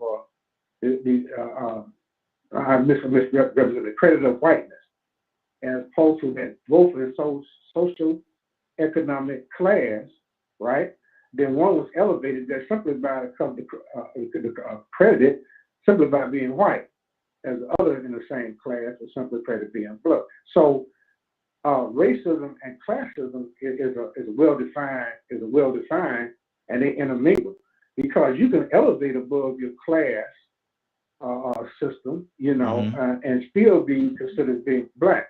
You know, matter of fact, it was a conversation. I don't know if y'all heard the conversation that was going on between 30 seconds. The princess and the princess of Wales, married to Harry, and also Diva, right? And they were saying that, you know, she was saying that I didn't make it. She didn't say I didn't know I was a black woman until I started dating Harry. You know, all her life, she said I thought I was mixed or either one, you know, somewhere in between. But I would never consider myself or was considered as a black woman until I started dating him because it can't start. Even though she had the wealth, circumstances to be in an upper class system, she was considered being racialized as being what? Black. So class caste, classic, and racism are all intermingled, depending on how you identify it. Good deal. Good deal. Stay right there, brother. Don't go nowhere. Let me go to Willa. Willa, good morning. How you doing this morning? Good morning, Raheem. Good morning, Morning Glow. Good morning, sis. We're talking about systemic racism, and I got it out that time. God told me, I feel so good. My wife gonna be proud of me.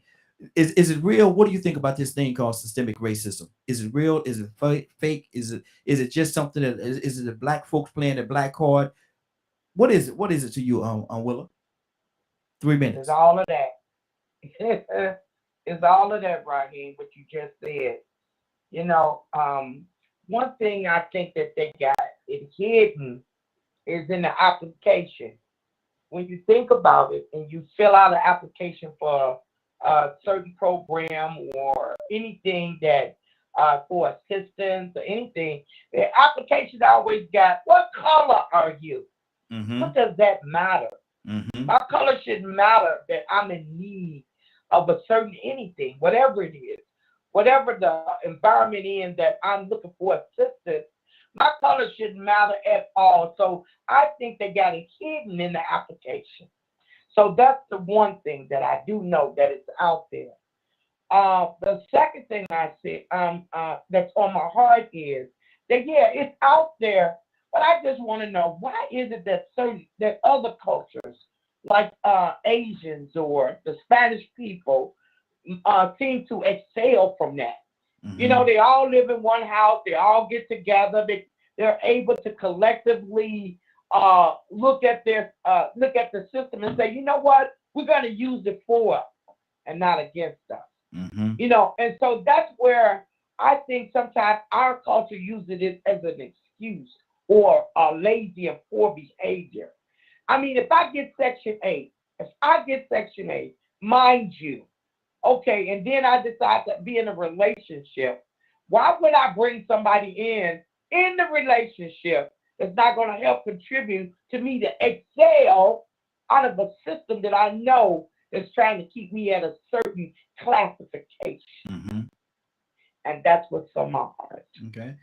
Let me go to Goddess. Goddess, are you with us? Yes, I'm right here. Goddess, let me ask you this question, and it's very interesting what Willa just said. She said other races come together and they collectively come together and they build with each other until they get to a certain place, and then they divide and replicate what they've done to make sure that everybody succeeds. Do you think a part of why we do not do that, or is a part of why we don't do that, historic, how they treated us and how they intentionally wanted us to be divided and was treated a certain way? Of 3 or 4 was in a group together, you know, we were probably beaten or killed or whatever because they think we was plotting. So do you think that's a piece or a part of it? You got 3 minutes. I do believe that some of it is instilled within our DNA, and I hate to say that because of, you know, some of that trauma. That trauma is instilled in our DNA, and we still have the house and the field, and we're still fighting against each other, not knowing that neither one of us are moving forward, or because you're in the house, you feel like you're moving forward, but yet you mentally still behind. So yeah, we do have that. That is a major problem. And I see that right now when we here in Kansas City, where the Northlanders will come together for one commonality, even though they're fighting, they'll come together for one commonality. Whereas with ourselves, and I'm going to use the historic district on Vine, we still fighting against ourselves because, you know, instead of coming together where we have millions of dollars on the table that we can get, we can't even come together on that. Wow. So, wow. I mean, I don't know if it's, you know, when God said that pride is better than, you know, when you put your pride over everything, God said don't walk in pride. Like, I don't know, I really can't put a pinpoint on it, but it's crazy.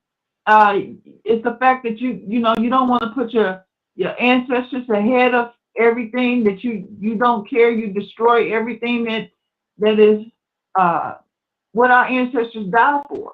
You know, in that area is something that blacks couldn't go nowhere else. So yeah, we want our young blacks to come down there, but we want them to be not dysfunctional. And if you are dysfunctional, then you better learn how to become and recreate yourself and become functional. And we do have a lot of functional adults and young folks. But when you continue to promote dysfunctionality, then you're going to get dysfunctionality.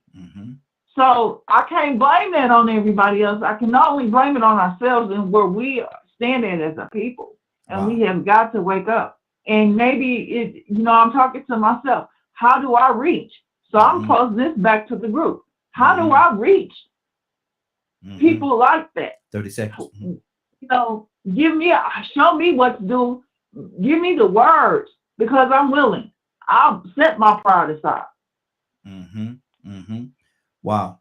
Good deal. Good deal. Cassandra, what's on your heart? Rico, come to you next. Yeah, I've been saying it, for a minute now. We can talk about, the classism and the racism from other people, and I know that's our topic, but until we come together as a people, period, point blank, I'm not blaming anybody else at this point, because we have to come together in order to make the changes happen for our people as a whole. And I'm talking about, I don't care what class of black you are. I don't care. Your socioeconomics has nothing to do with this. We need to come together as a people to find resolutions for the issues that plague us as a people. So my concern is us coming together, because how are we going to get along with anybody else if we can't get along with ourselves? That's right. That's right. Rico, what's on your heart, brother? I agree, man. We have to come together. I mean, Willa hit it on the head. We speak about it all the time, how all these different ethnicities come over here and they live together and build and grow. But see, we keep saying the topic is systemic racism. And have to keep going back to talking about the system. I think it should be understood that we are talking about the system. Yeah. So now this system, it is what it is. Classism is what it is. Racism is what it is. They are not the same. They're first cousins. They are very much related in this system as another tool to make the system successful. All these Italians and Jews and Chinese and Indians come over here, man, and they understand the system and they organize in order to find a way to compete in this system for their best benefit. Now, we don't organize like that. We just want the American dream. We just want the American dream, but we don't understand what it takes to get there. Then to a certain extent we do, but we don't understand why. Why can't we live in the same house together? I'm going to ask you that question again. Why can't black people live in the same house together? You know they ain't going to get along. Yeah. Listen, it ain't right till a white person say it's right. See, and sometimes we might accuse each other of being lazy or just not wanting to do better, or choosing to be in a certain class. No, really and truly, some of it has to do with brainwashing, programming. Think about it. We are programmed to be mistrusting of each other. We are programmed to watch our own little black preschoolers suspiciously and ignore the little white boy and the little white girl. Our own black teachers. See how that subconscious programming works? So sometimes people are doing some of these things and they don't even know that they're doing it. He said Meghan Markle said that she didn't even realize she was black. Ain't that something? It took for her to go over there and realize that and go through that to realize who she was. Oh, she must have drank the Kool-Aid. She thought she had accomplished the American dream. She was a celebrity. 30 seconds. She had money and fame and favor. Mm-hmm. She didn't realize this the way the system set up. You still black. We'll show you. Now she feeling like she need to come back home, get back to her roots, because now she's been put in her place in the system that she wants to survive in. So it ain't really and truly that people choose to be in the class that they want to be in. You know, there are conditions, there are people that control resources, there are people that produce and dictate where these resources go and where they don't go. Mm-hmm. Who can get them and who can't get them. Exactly. In that process of them dictating how that system rolls, some of the people that just want to try to survive in it don't understand how much it is affecting them, how much they're contributing to it. So, you know, we it's a mental thing. This awakening we're gonna have, man, it's deeper than just, you know, the motivation. It's a mental breaking that we have to do, because we are dealing with a lot of broken people and misprogrammed people. Programmed from this system. I'm going to read something. This is something that Paul, our public citizen, said. He said, but we also need to reject false teachings like those of Tariq Nasheed and his harmful melanated white supremacy. Curtis, you want to comment on that? What did he say again? I heard it, but I just want to make sure I heard it right. But we also need to reject false teachings like those of Tariq Nasheed and his harmful melanated white supremacy. Oh, you just read the last part. Read the whole thing again, right? I read the whole thing, brother. I see, but we also need to reject false teachings like those of Tariq Nasheed and his harmful melanated white supremacy. I don't even know who Tariq Nasheed is. Right? Tariq Nasheed, I'm gonna tell you who Tariq Nasheed is, and come back to me on that, Raheem. Okay. Tariq Nasheed is one of the main forces behind Hidden Colors. He's a film producer. A film producer, yeah. He's a film producer, Kurt. He's from out of Detroit. Yeah, it sure is. And he produces those Hidden Color documentaries. You saw the documentary Hidden Colors, right? Where they talk about all the stuff that supposedly happened, allegedly happened. He highlight those situations and those scenarios. You're not familiar with him? I can go to somebody else, to come back to you, brother. No, I saw Hidden Colors. I saw Hidden Colors like 3-4 years ago, 5 years ago. He produced it. Yeah, he was on them. She was on them. Yeah, exactly. Okay. So what is Public Citizen saying? We should throw his teachings out? Is that what he's saying? Pretty much, basically. He's saying his teachings are false, right? Yes. False teachings like those of Tariq Nasheed. Yes. Okay, why? Well, here's my question. If his teachings are false, he's absolutely right. Okay, but all at the same time, that's the problem in America. We like to make everything a one issue topic. We like to make everything finite, and life is not finite, right? Because at the same time, if you're going to throw his teachings out, then why not mention the fact that we need to throw out all false teachings, all of them? We need to throw out the teachings that says that black men in America was 3/5 of a man. That's in the Constitution, right? We need to throw out teachings that say that black people are inferior to every other population of people in this country. See, that's the one thing that bothers me. It's like, even in politics, like, yeah, I'm a Democrat, but if a Republican saying something that makes sense, okay, then guess what? I can go with that. If they're saying something that makes sense, I'm not just going to throw the baby out with the bathwater or just throw out what they say. No.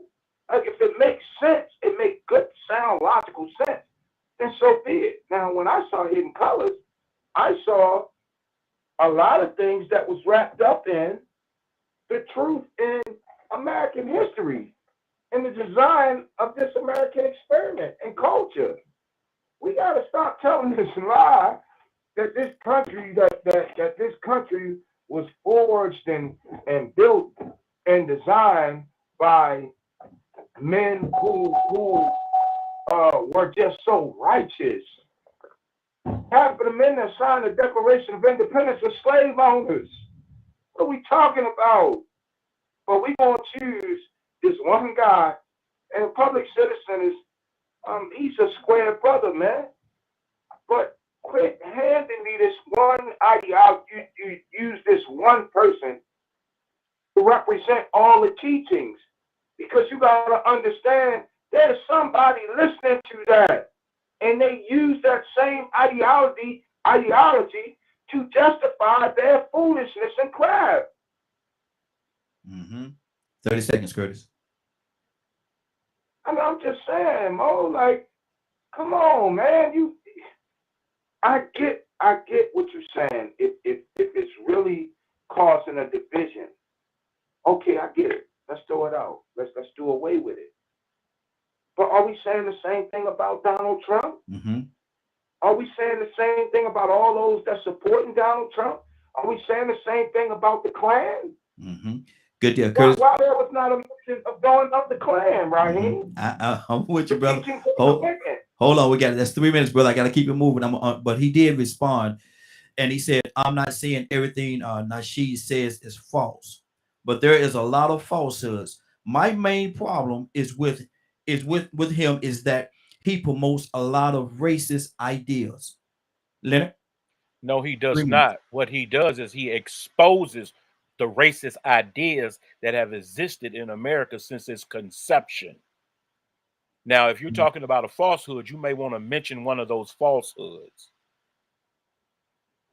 because the only falsehood you could be attributed is so general that, one, some people just like those people who are anti-critical race theory.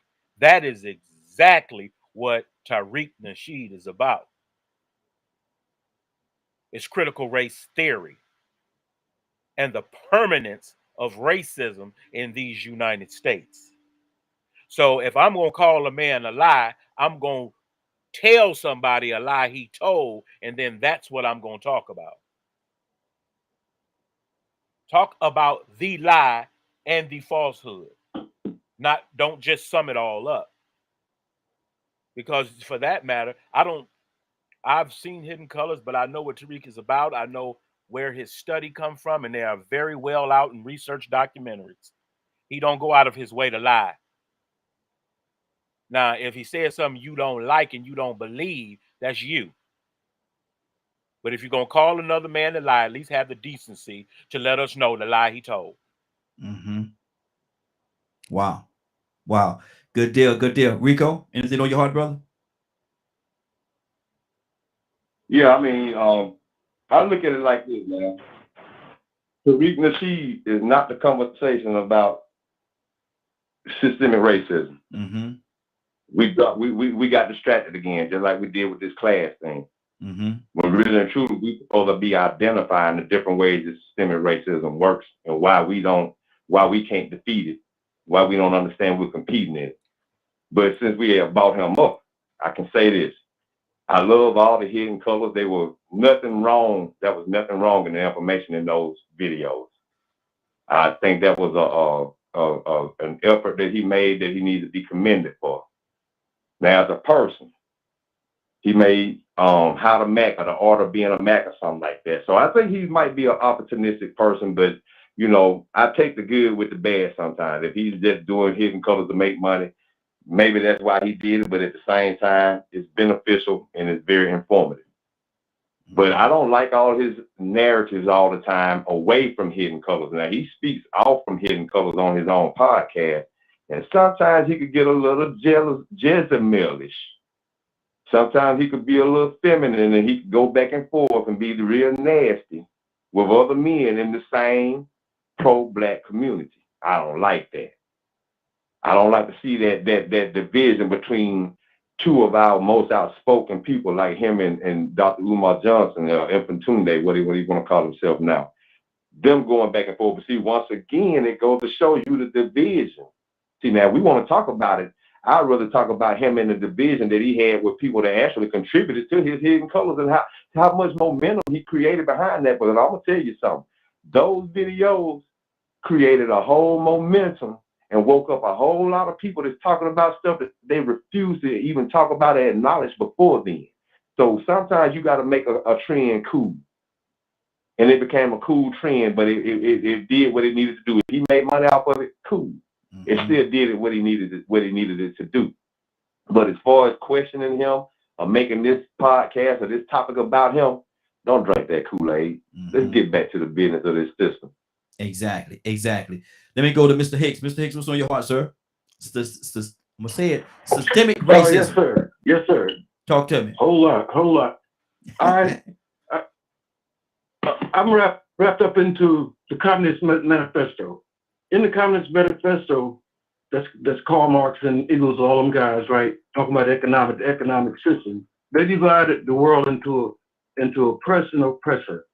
And the strategy is this: if you can make the poor people poor, and if you can eliminate the middle class, you have the fertile ground for revolution. And it would happen with inflation and stuff like going on in Venezuela. When Biden came into office, he shut down the pipeline. Oil was selling at $30 a gallon. It went immediately up to $130 a gallon, which made the poor poor, which is wiping away the middle class. Now, I understand feelings and how you could be emotional. Like I said, I came through that. I came through it and produce a hatred. It produced a hate. It produced a violent man because I was viewing it through my emotions. We're in a situation, and our problem is basically a culture.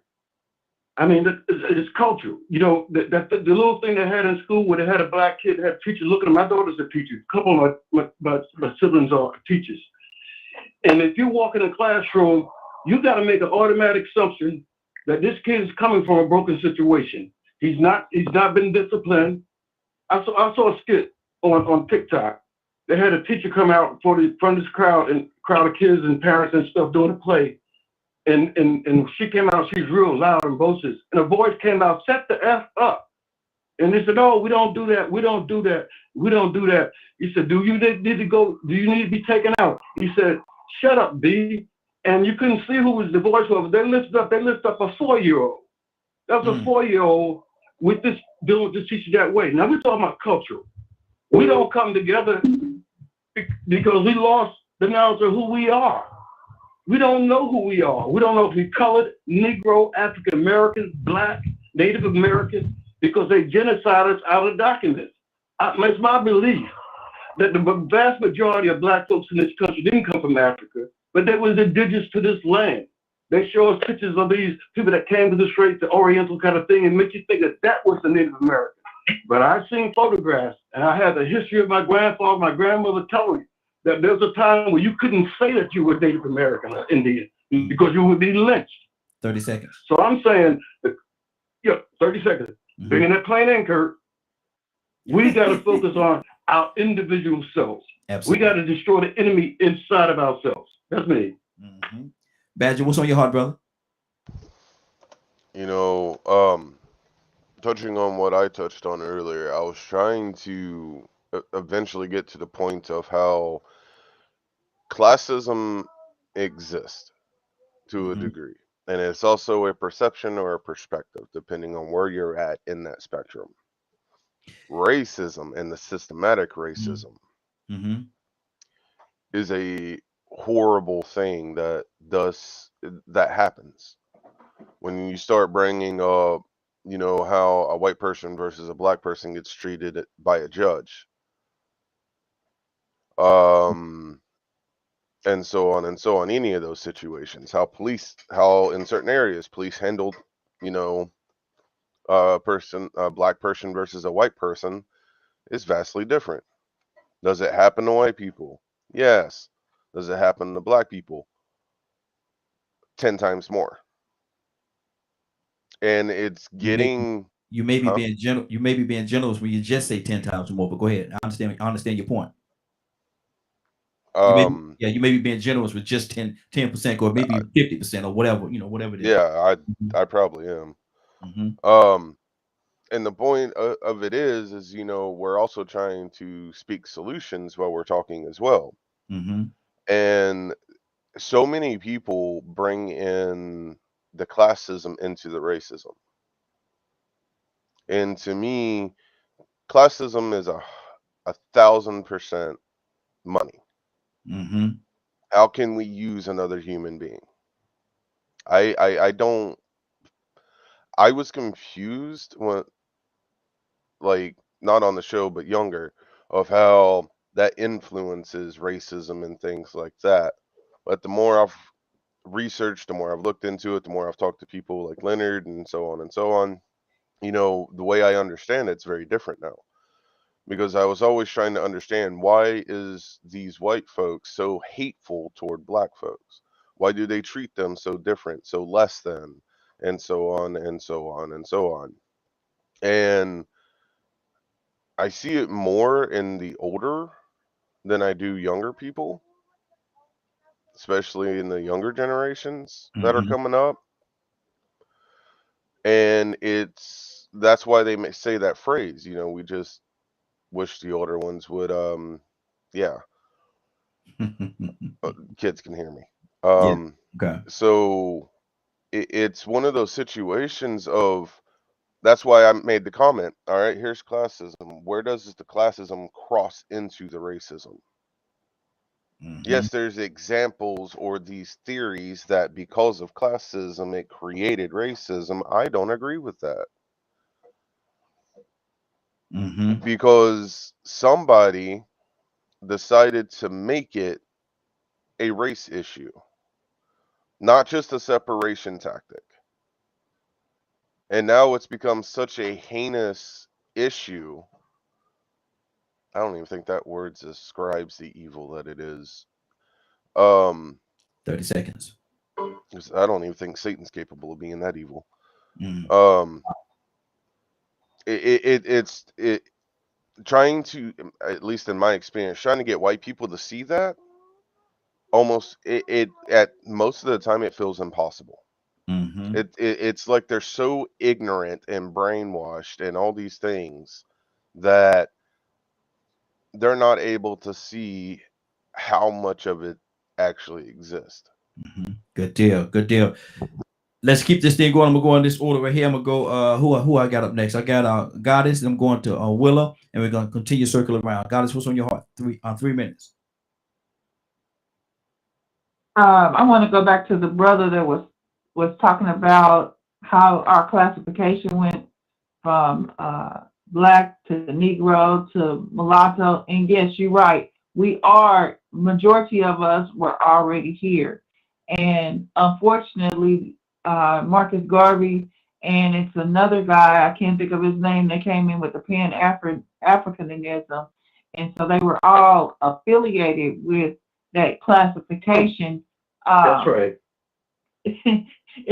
I can't think of his name, but it's a black guy who came up with that information to classify us as black mulatto, and then it became a law. The white man took it and ran with it and made it a law. Because if you say that if you're Indian and you say that you're black, if you're Indian and you say that you're Indian, then you're gonna go to jail or be prosecuted or something of that sort, or how it went.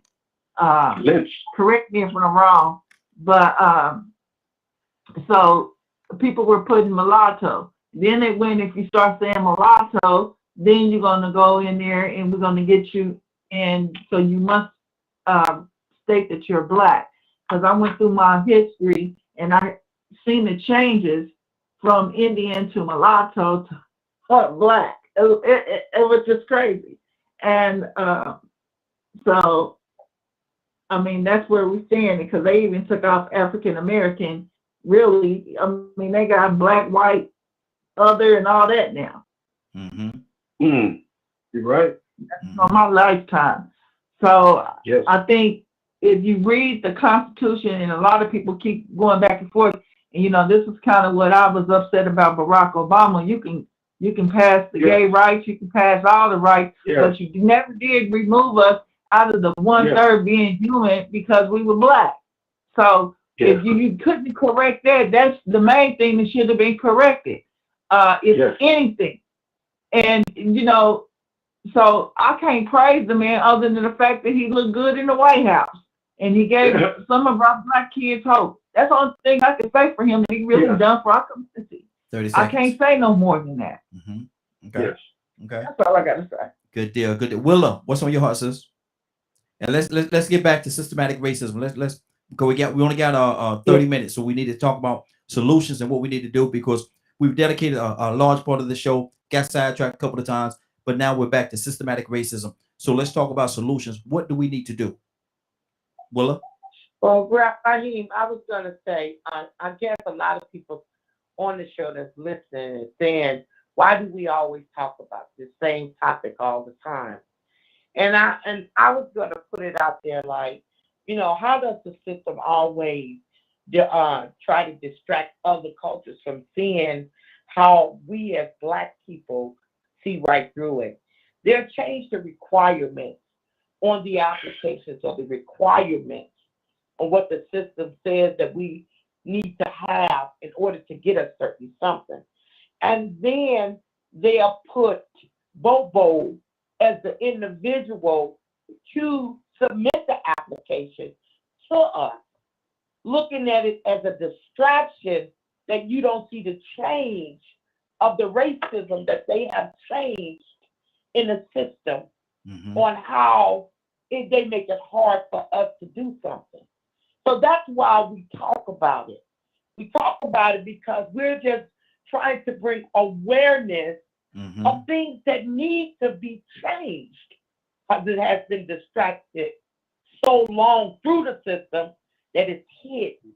But we can see it clearly. Absolutely. So that's why we talk about it. Because I know somebody said, why do Black people always bring up color? And it's always an issue. It's because when it's not affecting you, you don't have a problem with it. And that's what's on my heart. All right. My thing is this right here. Somebody else just came in. Okay, there you go. My thing is this right here. If I come to say if I go to Leonard on Monday and I say, man, my right foot hurt, man. We talk about a little bit, go on about our business. Come back the next day, Tuesday. Man, my right foot sure is hurting, man. We talk about a little bit, go on about our business. For the rest of that week, every day, all the way up until Friday, I come to him, I say, man, my right foot is killing me, man. And we talk about a little bit, go on about our business. Is it going to come a point in the time where one of us is going to look at my right foot and find out what's going on? Because if I keep talking about it, evidently something is going on with my right foot. Evidently something is wrong with my right foot. We're talking today about systematic racism, and to your point, Will, if we keep talking about it, evidently there's something is going on with my right foot with this situation. Now, if we look at my right foot and find out there's a something stuck in my foot that needs to come out, because and every time I walk on it's pushing it further and further into my foot, that's a problem. That's a problem. Systematic racism is a problem. And we're talking about it over and over again because of the fact that it's a problem. If it wasn't a problem, we wouldn't even talk about it. Rico, talk to me, brother. That's correct. If it wasn't an issue that existed, then it wouldn't be an issue. The thing is, man, is we're trying to answer a lot of the questions of the ills that not only affect this country, but affect our community.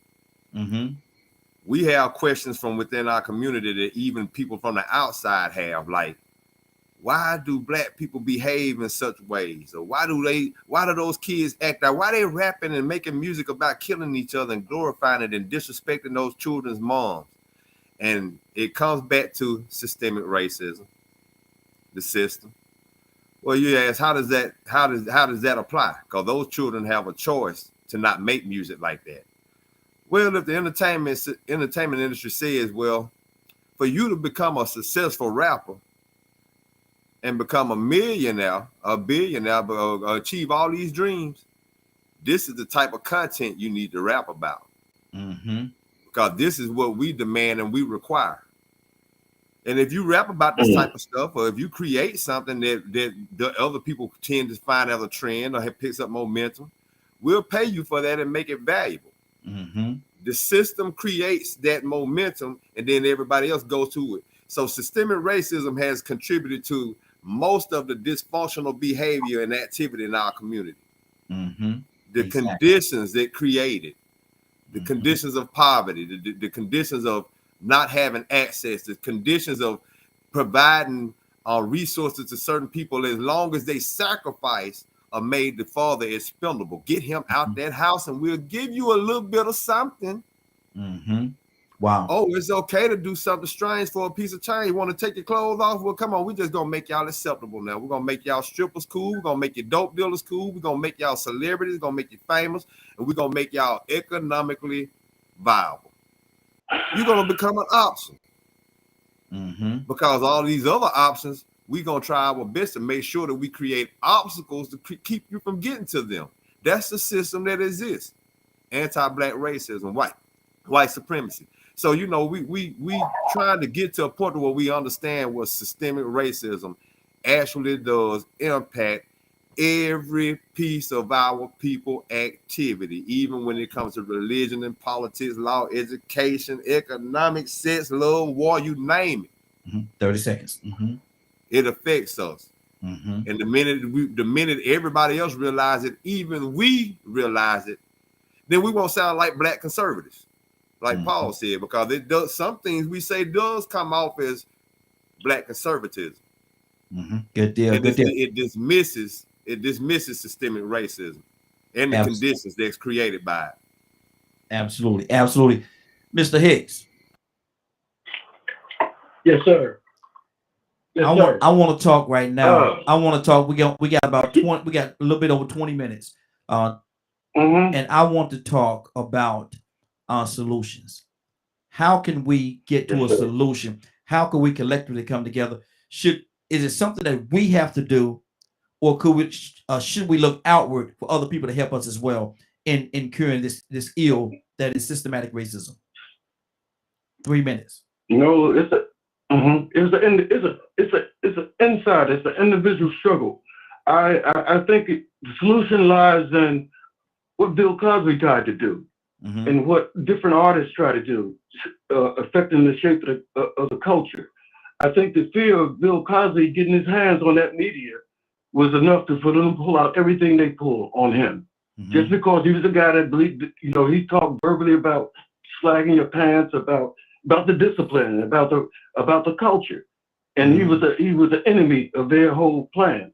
So I think that I listen to Kurt and these brothers with these different skills, and Captain. They are affecting the change of the culture in small ways that puts a ripple in this pond that vibrate out. I think that we need to do things like putting on plays in the community, putting on little plays and art, and putting art back in there. Where I live in this little small community, I see the absence of anything like that. Opportunity for kids to try to do some acting, read some of the classic plays. Because you need that, because that's the basis of what you have to have a knowledge of it. But I think, and then after all of that stuff that you can do outside, we need to go into our closet and close the door. I don't know the scripture right. I'm sure we got enough people that know it. If my people who are called by name will humble themselves and repent of their wicked ways, that's where the change is going to come from, outside of this earth, from the Creator. Wow. There needs to be more prayer. There needs to be more prayer, period. Good deal. Good deal. Badger, what's the solution? We're talking solution now, brother. 3 minutes. Man, that I think is going to be the hardest thing, because from the things that I have learned, just in general, talking and personal, you're going to have the individuals that are in those situations having to figure out how to fight it. You've got another group of people that you've got to teach that needs to be taught how to see it. You got another group of people that are still under the illusion that black people get more than white people. They have more access to things. there's so many variables on this that it's having to learn to see through the illusions and distractions, because you even got people out there going, well, what about black on black crime? And they'll throw things like that out there. So like this is a multifaceted problem. Mm-hmm. And it covers social media, it covers how a parent raises a child, how the community talks and communicates to one another. It's not just a one-way fix. It Mm-hmm. isn't at all. I mean, I told y'all what I was taught growing up. Yeah. So if you take that concept, I learned that it was false, that there was no truth to it. But I'm one out of thousands that might figure it out.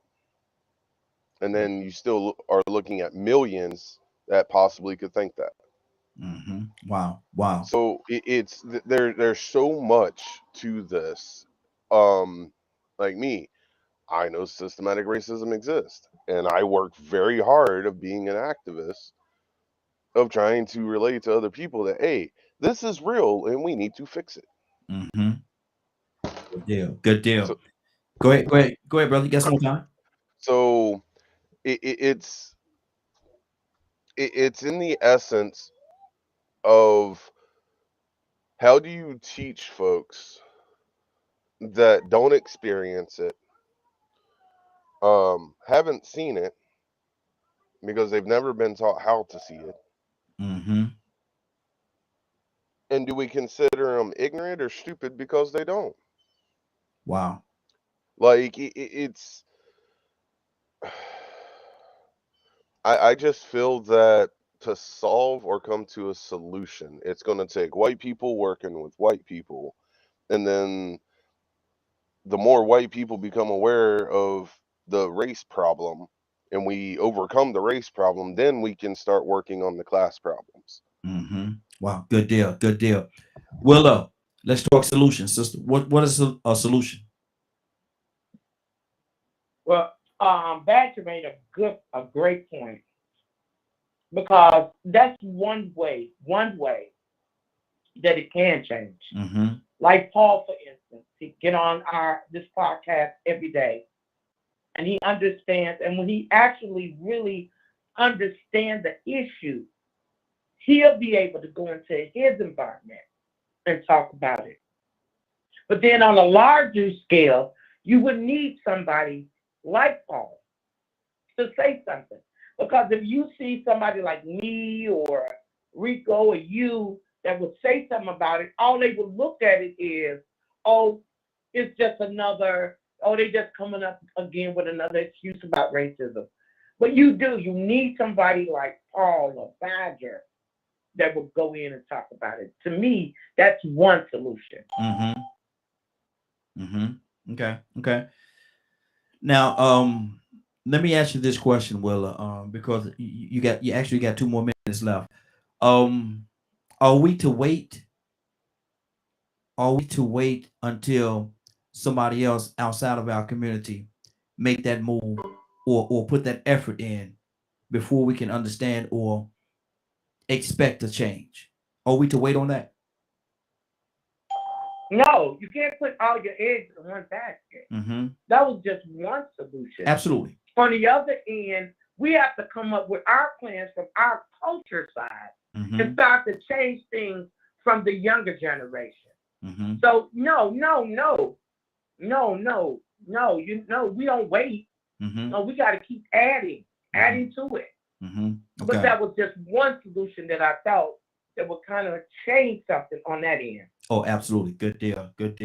Let's keep this thing going. Tucson, what is we talking solutions, brother? What is the solution to this thing called systematic racism? We're waiting for somebody else to give you what, and I'm not saying nobody is. Mm-hmm. But we can't wait for somebody else to give us justice or whatever we're looking for. Mm-hmm. Take the James Brown approach. You open the door, I get it myself. Mm-hmm. I mean, it's just, I'm kind of like, I think Leonard said, I don't do the we thing. Because if we wait on we ain't gonna do nothing. Mm-hmm. So individually, you start with you and your family, and you make a difference. Yeah, that's good. And I don't let nobody treat nobody. You can not from talk to me any kind of way, and you're not gonna treat me any kind of way. Mm-hmm. There's things that are already in place for you to overcome some of these situations. Mm-hmm. I just treat everybody the same way, and then I expect everybody to treat me a certain way, Exactly. and that's it. They have no options. Mm-hmm. Mm-hmm. Period. I don't care what tirade they have. So I'm careful, and then I tell my children the same thing. Mm-hmm. Don't look down when you're talking to a man. Mm-hmm. You got to be kidding me. Exactly.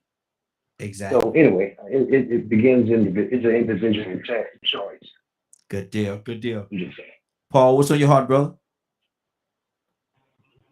Good morning. So like a solution, I've had this discussion with conservatives, white conservatives, and people I would even consider white supremacists, and they say it's over. They say systemic racism is over. We have laws that protect marginalized people. And my response is always, well, the damage is there. Damage has been done.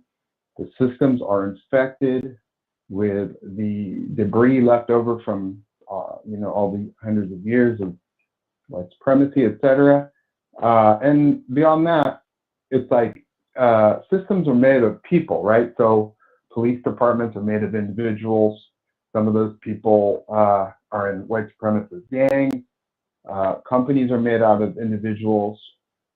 Same thing. Every organization is made out of people. So the solution, in my mind, is there's going to be no solution until we win the hearts and minds of people to realize that we're all human beings. There's no difference, and we need to respect each other. We need equal opportunity, equal rights. We need to redress the harms that have been done in the past. So that's my feeling on it. About Tariq Nasheed, look, I think the guy is bad. I think he's bad. Some people like him. Okay, that's fine.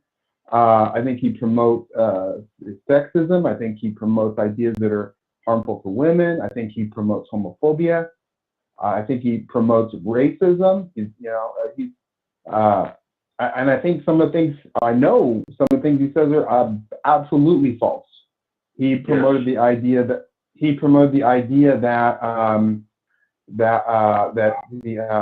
what is it, pituitary gland or something like that? No, whatever gland. Pituitary. You're right. Yeah, he was saying that makes black people superior, and it wasn't even the right gland. It wasn't even the right gland. He's promoting information that's just patently false. 30 seconds.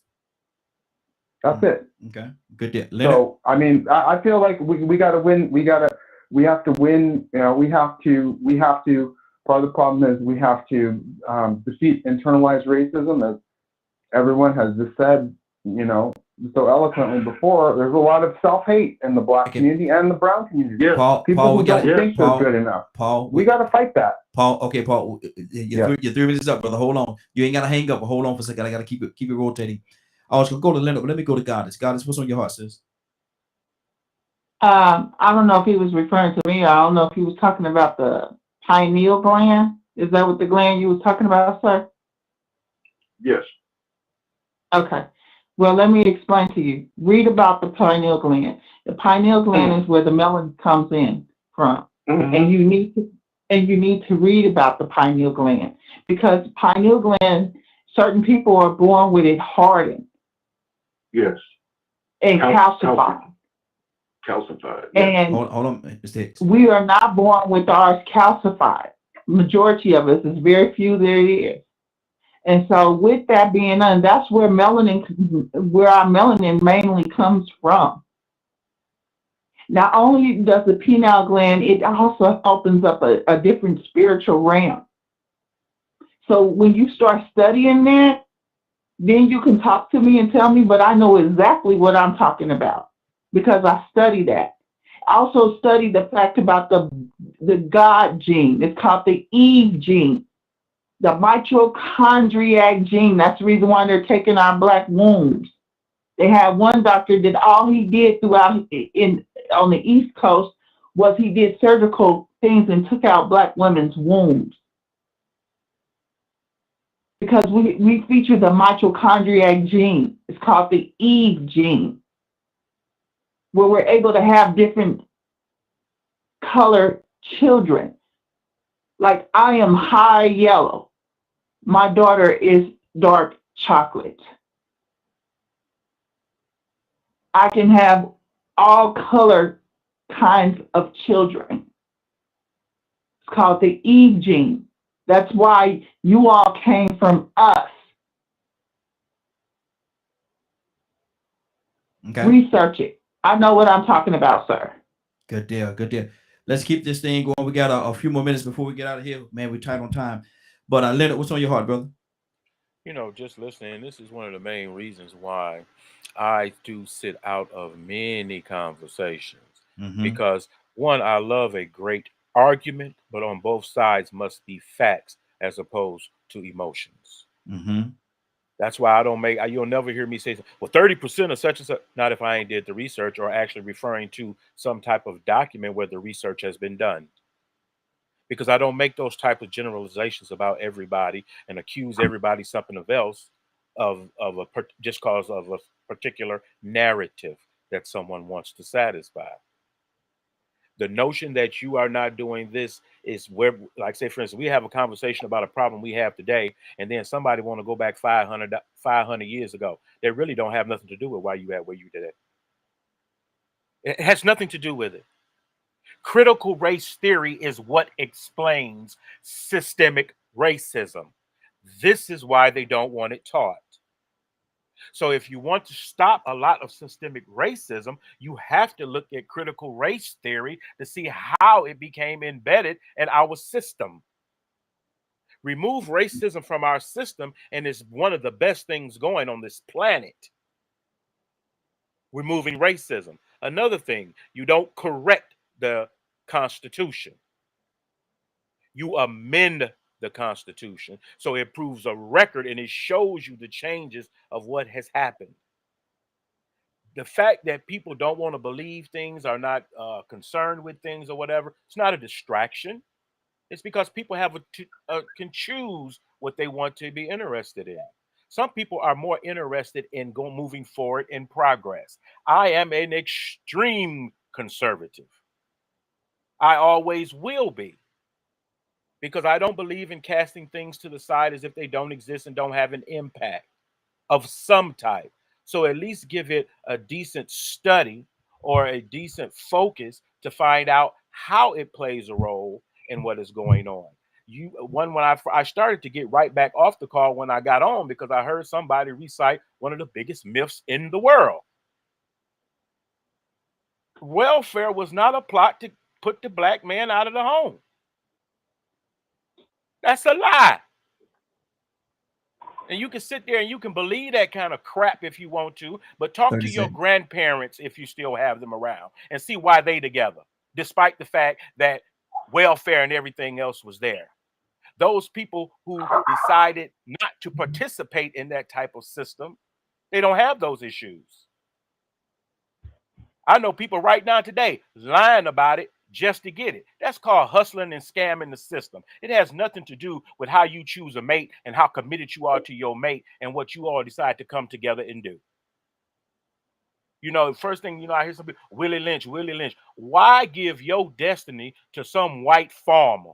You think some white farmer was smart enough to determine your entire destiny?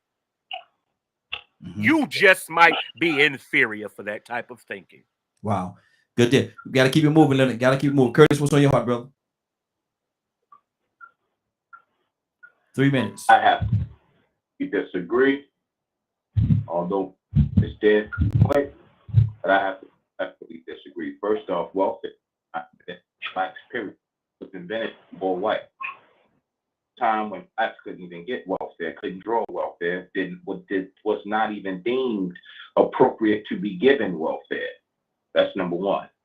Number two, the laws, the rules that each city administered, or the rules that was administered, came later when they started to remove. They placed rules that said that if there was a male in the house, that a woman could not get the services she needed. How do I know that? Because I was a product of that. One of the rules was placed in the Maryland Constitution, in the Baltimore City constitutional amendments, or whatever you want to call them.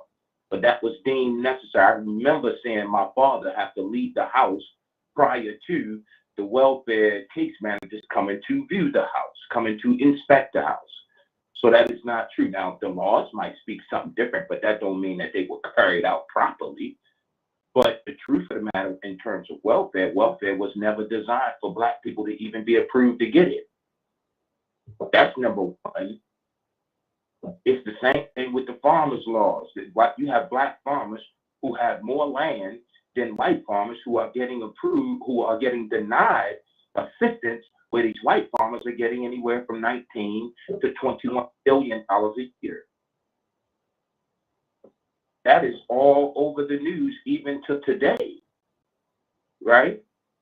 There's certain things that we are looking at, and on levels that we looking at them, that we not even seeing the forest past the trees. Now, I get what the brother is saying. The brother is saying you do have an element of those who are cheating the system. But once again, we are taking the minority of folks and applying what they're doing to be measured by all. And that is not the truth. That is so far from the truth. I don't get welfare. I don't get any kind of assistance. Mm-hmm. When I needed it, you know what? I got denied because I owned You still got up earlier now. I'm about to walk out the door. I literally got denied because I owned a Honda Accord, Raheem. Wow. You understand? Mm-hmm. When they offered assistance, they offered me assistance and told me that they was going to give me $32 a month and food stamps to feed me and my son. Mm. Wow. You understand? There's been a whole lot of things put out. Here's the solution. The solution is, I heard somebody talk about there's laws on the books. The solution is, if the laws are not carried out appropriately and fairly, then you will always have systemic racism into the play, because the systemic racism is being used to not carry out the laws fairly. Good deal. Got to close it out, Curtis. Man, listen, we got sidetracked a lot today. We got sidetracked a lot. I was sitting back and I was watching and see where it's gonna go, and I let the ship steer itself today, just to see where it's gonna go and how it's gonna do this. We're gonna talk about this again at some point, and I'm gonna keep my hand a little tighter on the steering wheel, because a lot of things got out there today that had nothing to do with what we was talking about. I'm gonna get it. Systemic racism. Systemic racism, man. We're gonna have another conversation with this, and we're gonna talk about this thing and talk about it in depth and stay on task. And I'm gonna tell y'all this. Y'all might not like me after that particular broadcast, because every time somebody get off task, I'm gonna step in. I'm gonna stop you from talking. I'm gonna move to somebody else, because we have to stay focused on if we're gonna get to a solution, we got to stay on point of what we're talking about. And every time we get sidetracked, every time we bring something different in, it takes us off track. Then we got to try to fight, get back on track to what we was talking about, and that takes away from the time. We got 3 hours, 3-hour show, but that's certainly, you all know and understand, that's not enough time for us to talk about this in depth as we need to. So please don't take it personal. I love each and every one of you. Y'all know that. But every time somebody throws something in there that has nothing, we talk about this again, and we will. Every time somebody says something about that has nothing to do with what we're talking about, I'm gonna stop you talking, mute your line or whatever, and move to somebody else that's going to stay on task. We have to get to a solution. Can we do it? Can we do it here? I don't know, but we have to have an effort. We have to put together a conscious effort to get it done and to talk about it and stay focused on what we're talking about, so we can get to some kind of a solution. We got this. We went a lot of different ways today. We did not stay on task. We did not. And a part of that, I take responsibility. A part of that is my fault because I allowed it to happen. But next time I won't. Okay. Rico, what's going on at 3 o'clock today, sir? If you missed today's broadcast and would like to hear us see the rebroadcast in its entirety, you can tune in at 3 p.m. Eastern Standard Time on www.dklmediagroup.com. Good deal. Good deal. Now, anybody have anything they want to say real quickly before we get out of here? Because I'm going to call her name, and you know she here. You know she here. Hey, you asked a question about a solution. Mm-hmm. I want to say, first off, acknowledge that systemic racism exists, and then rebel against those aspects of the system that makes it exist, and then lead by example on trying to build a community. If you don't know how to build a community or even understand the purpose of building a community, look up Faruq Hunter, Faruq Hunter. He has started his own community in Georgia, Atlanta, I believe, or somewhere on the outskirts of Atlanta. And he has also started a Black community on the border of China and Kazakhstan. He's a regular brother like me from Tuskegee, Alabama, that led by example and put his foot on the ground and did what he's supposed to do because he knew how to build a community. So if we want to find out how to build a community and we need an example, if we can't lead by example ourselves, check out that brother, Faruq Hunter. Absolutely. Anybody else have anything? We're going to call her name and you know she's ready. I believe she's ready. Hold on. Is she here? What? Whoa! Yeah, I'm here, Rodney. No, I was a little worried about you now. I called your name. You ain't answer. Let me do it again. Willow! Come on, Raheem, let's go. Are you ready? Raheem? Yes. I am so ready. Well, you know what? See the word of God. Well, you know what, Willow? You know what? Let's go. Let's go, Raheem. Let's go. Let's go to the throne of grace this morning with boldness, with expectation. Father, we thank you so much for allowing us to get up, commune one to another, being on one accord this morning. Father, we just thank you, Lord. Father, we thank you, Lord, for being our Alpha and our Omega. Father, we're asking for change. And we're asking you to lead us in the right direction. Father, we believe that you would do it. We believe that you orchestrate and plan those things in our lives. So, Father, we're asking you to allow the Holy Spirit to dwell in each and every last one, that they'll come back with a praise report because they know it was only you that allowed them to do it. Father, we thank you so much for being a keeper, for being a comforter, for being a healer. Father, we thank you for the power that you bestow on each and every last one of us. Father, keep Raheem safe, Lord. Regulate his mind. Give us some direction, some guidance, some wisdom, and some understanding. We thank you for this show, Lord. We thank you for allowing us to be on one accord together each and every day. We thank you, Lord. Hallelujah. In Christ Jesus' name. Amen, amen, amen. Amen. Amen. It's been a good broadcast. Even though I said we did get off track a little bit, I think we still covered a lot. We still covered a lot today, and like I said, I enjoyed it. But like I said, a couple of things that we did do, we got off course a couple of times.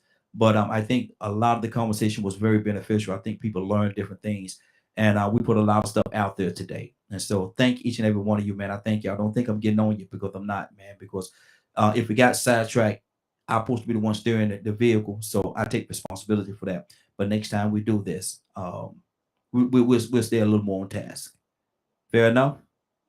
Good deal, good deal. All right, it is now 10:09. I want to thank everybody for joining us. And more than that, I want to thank you for allowing DK Media Group and Associates and the Morning Glow for being a part of your morning. It is now 10:09. You're about to exit the Morning Glow. But before you go, I want you to do me two favors, if you will. One, I want you to continue to pray for us because we're certainly praying for each and every one of you. Number two, why this is real simple. I want you to go out there, find somebody, and give them a hug.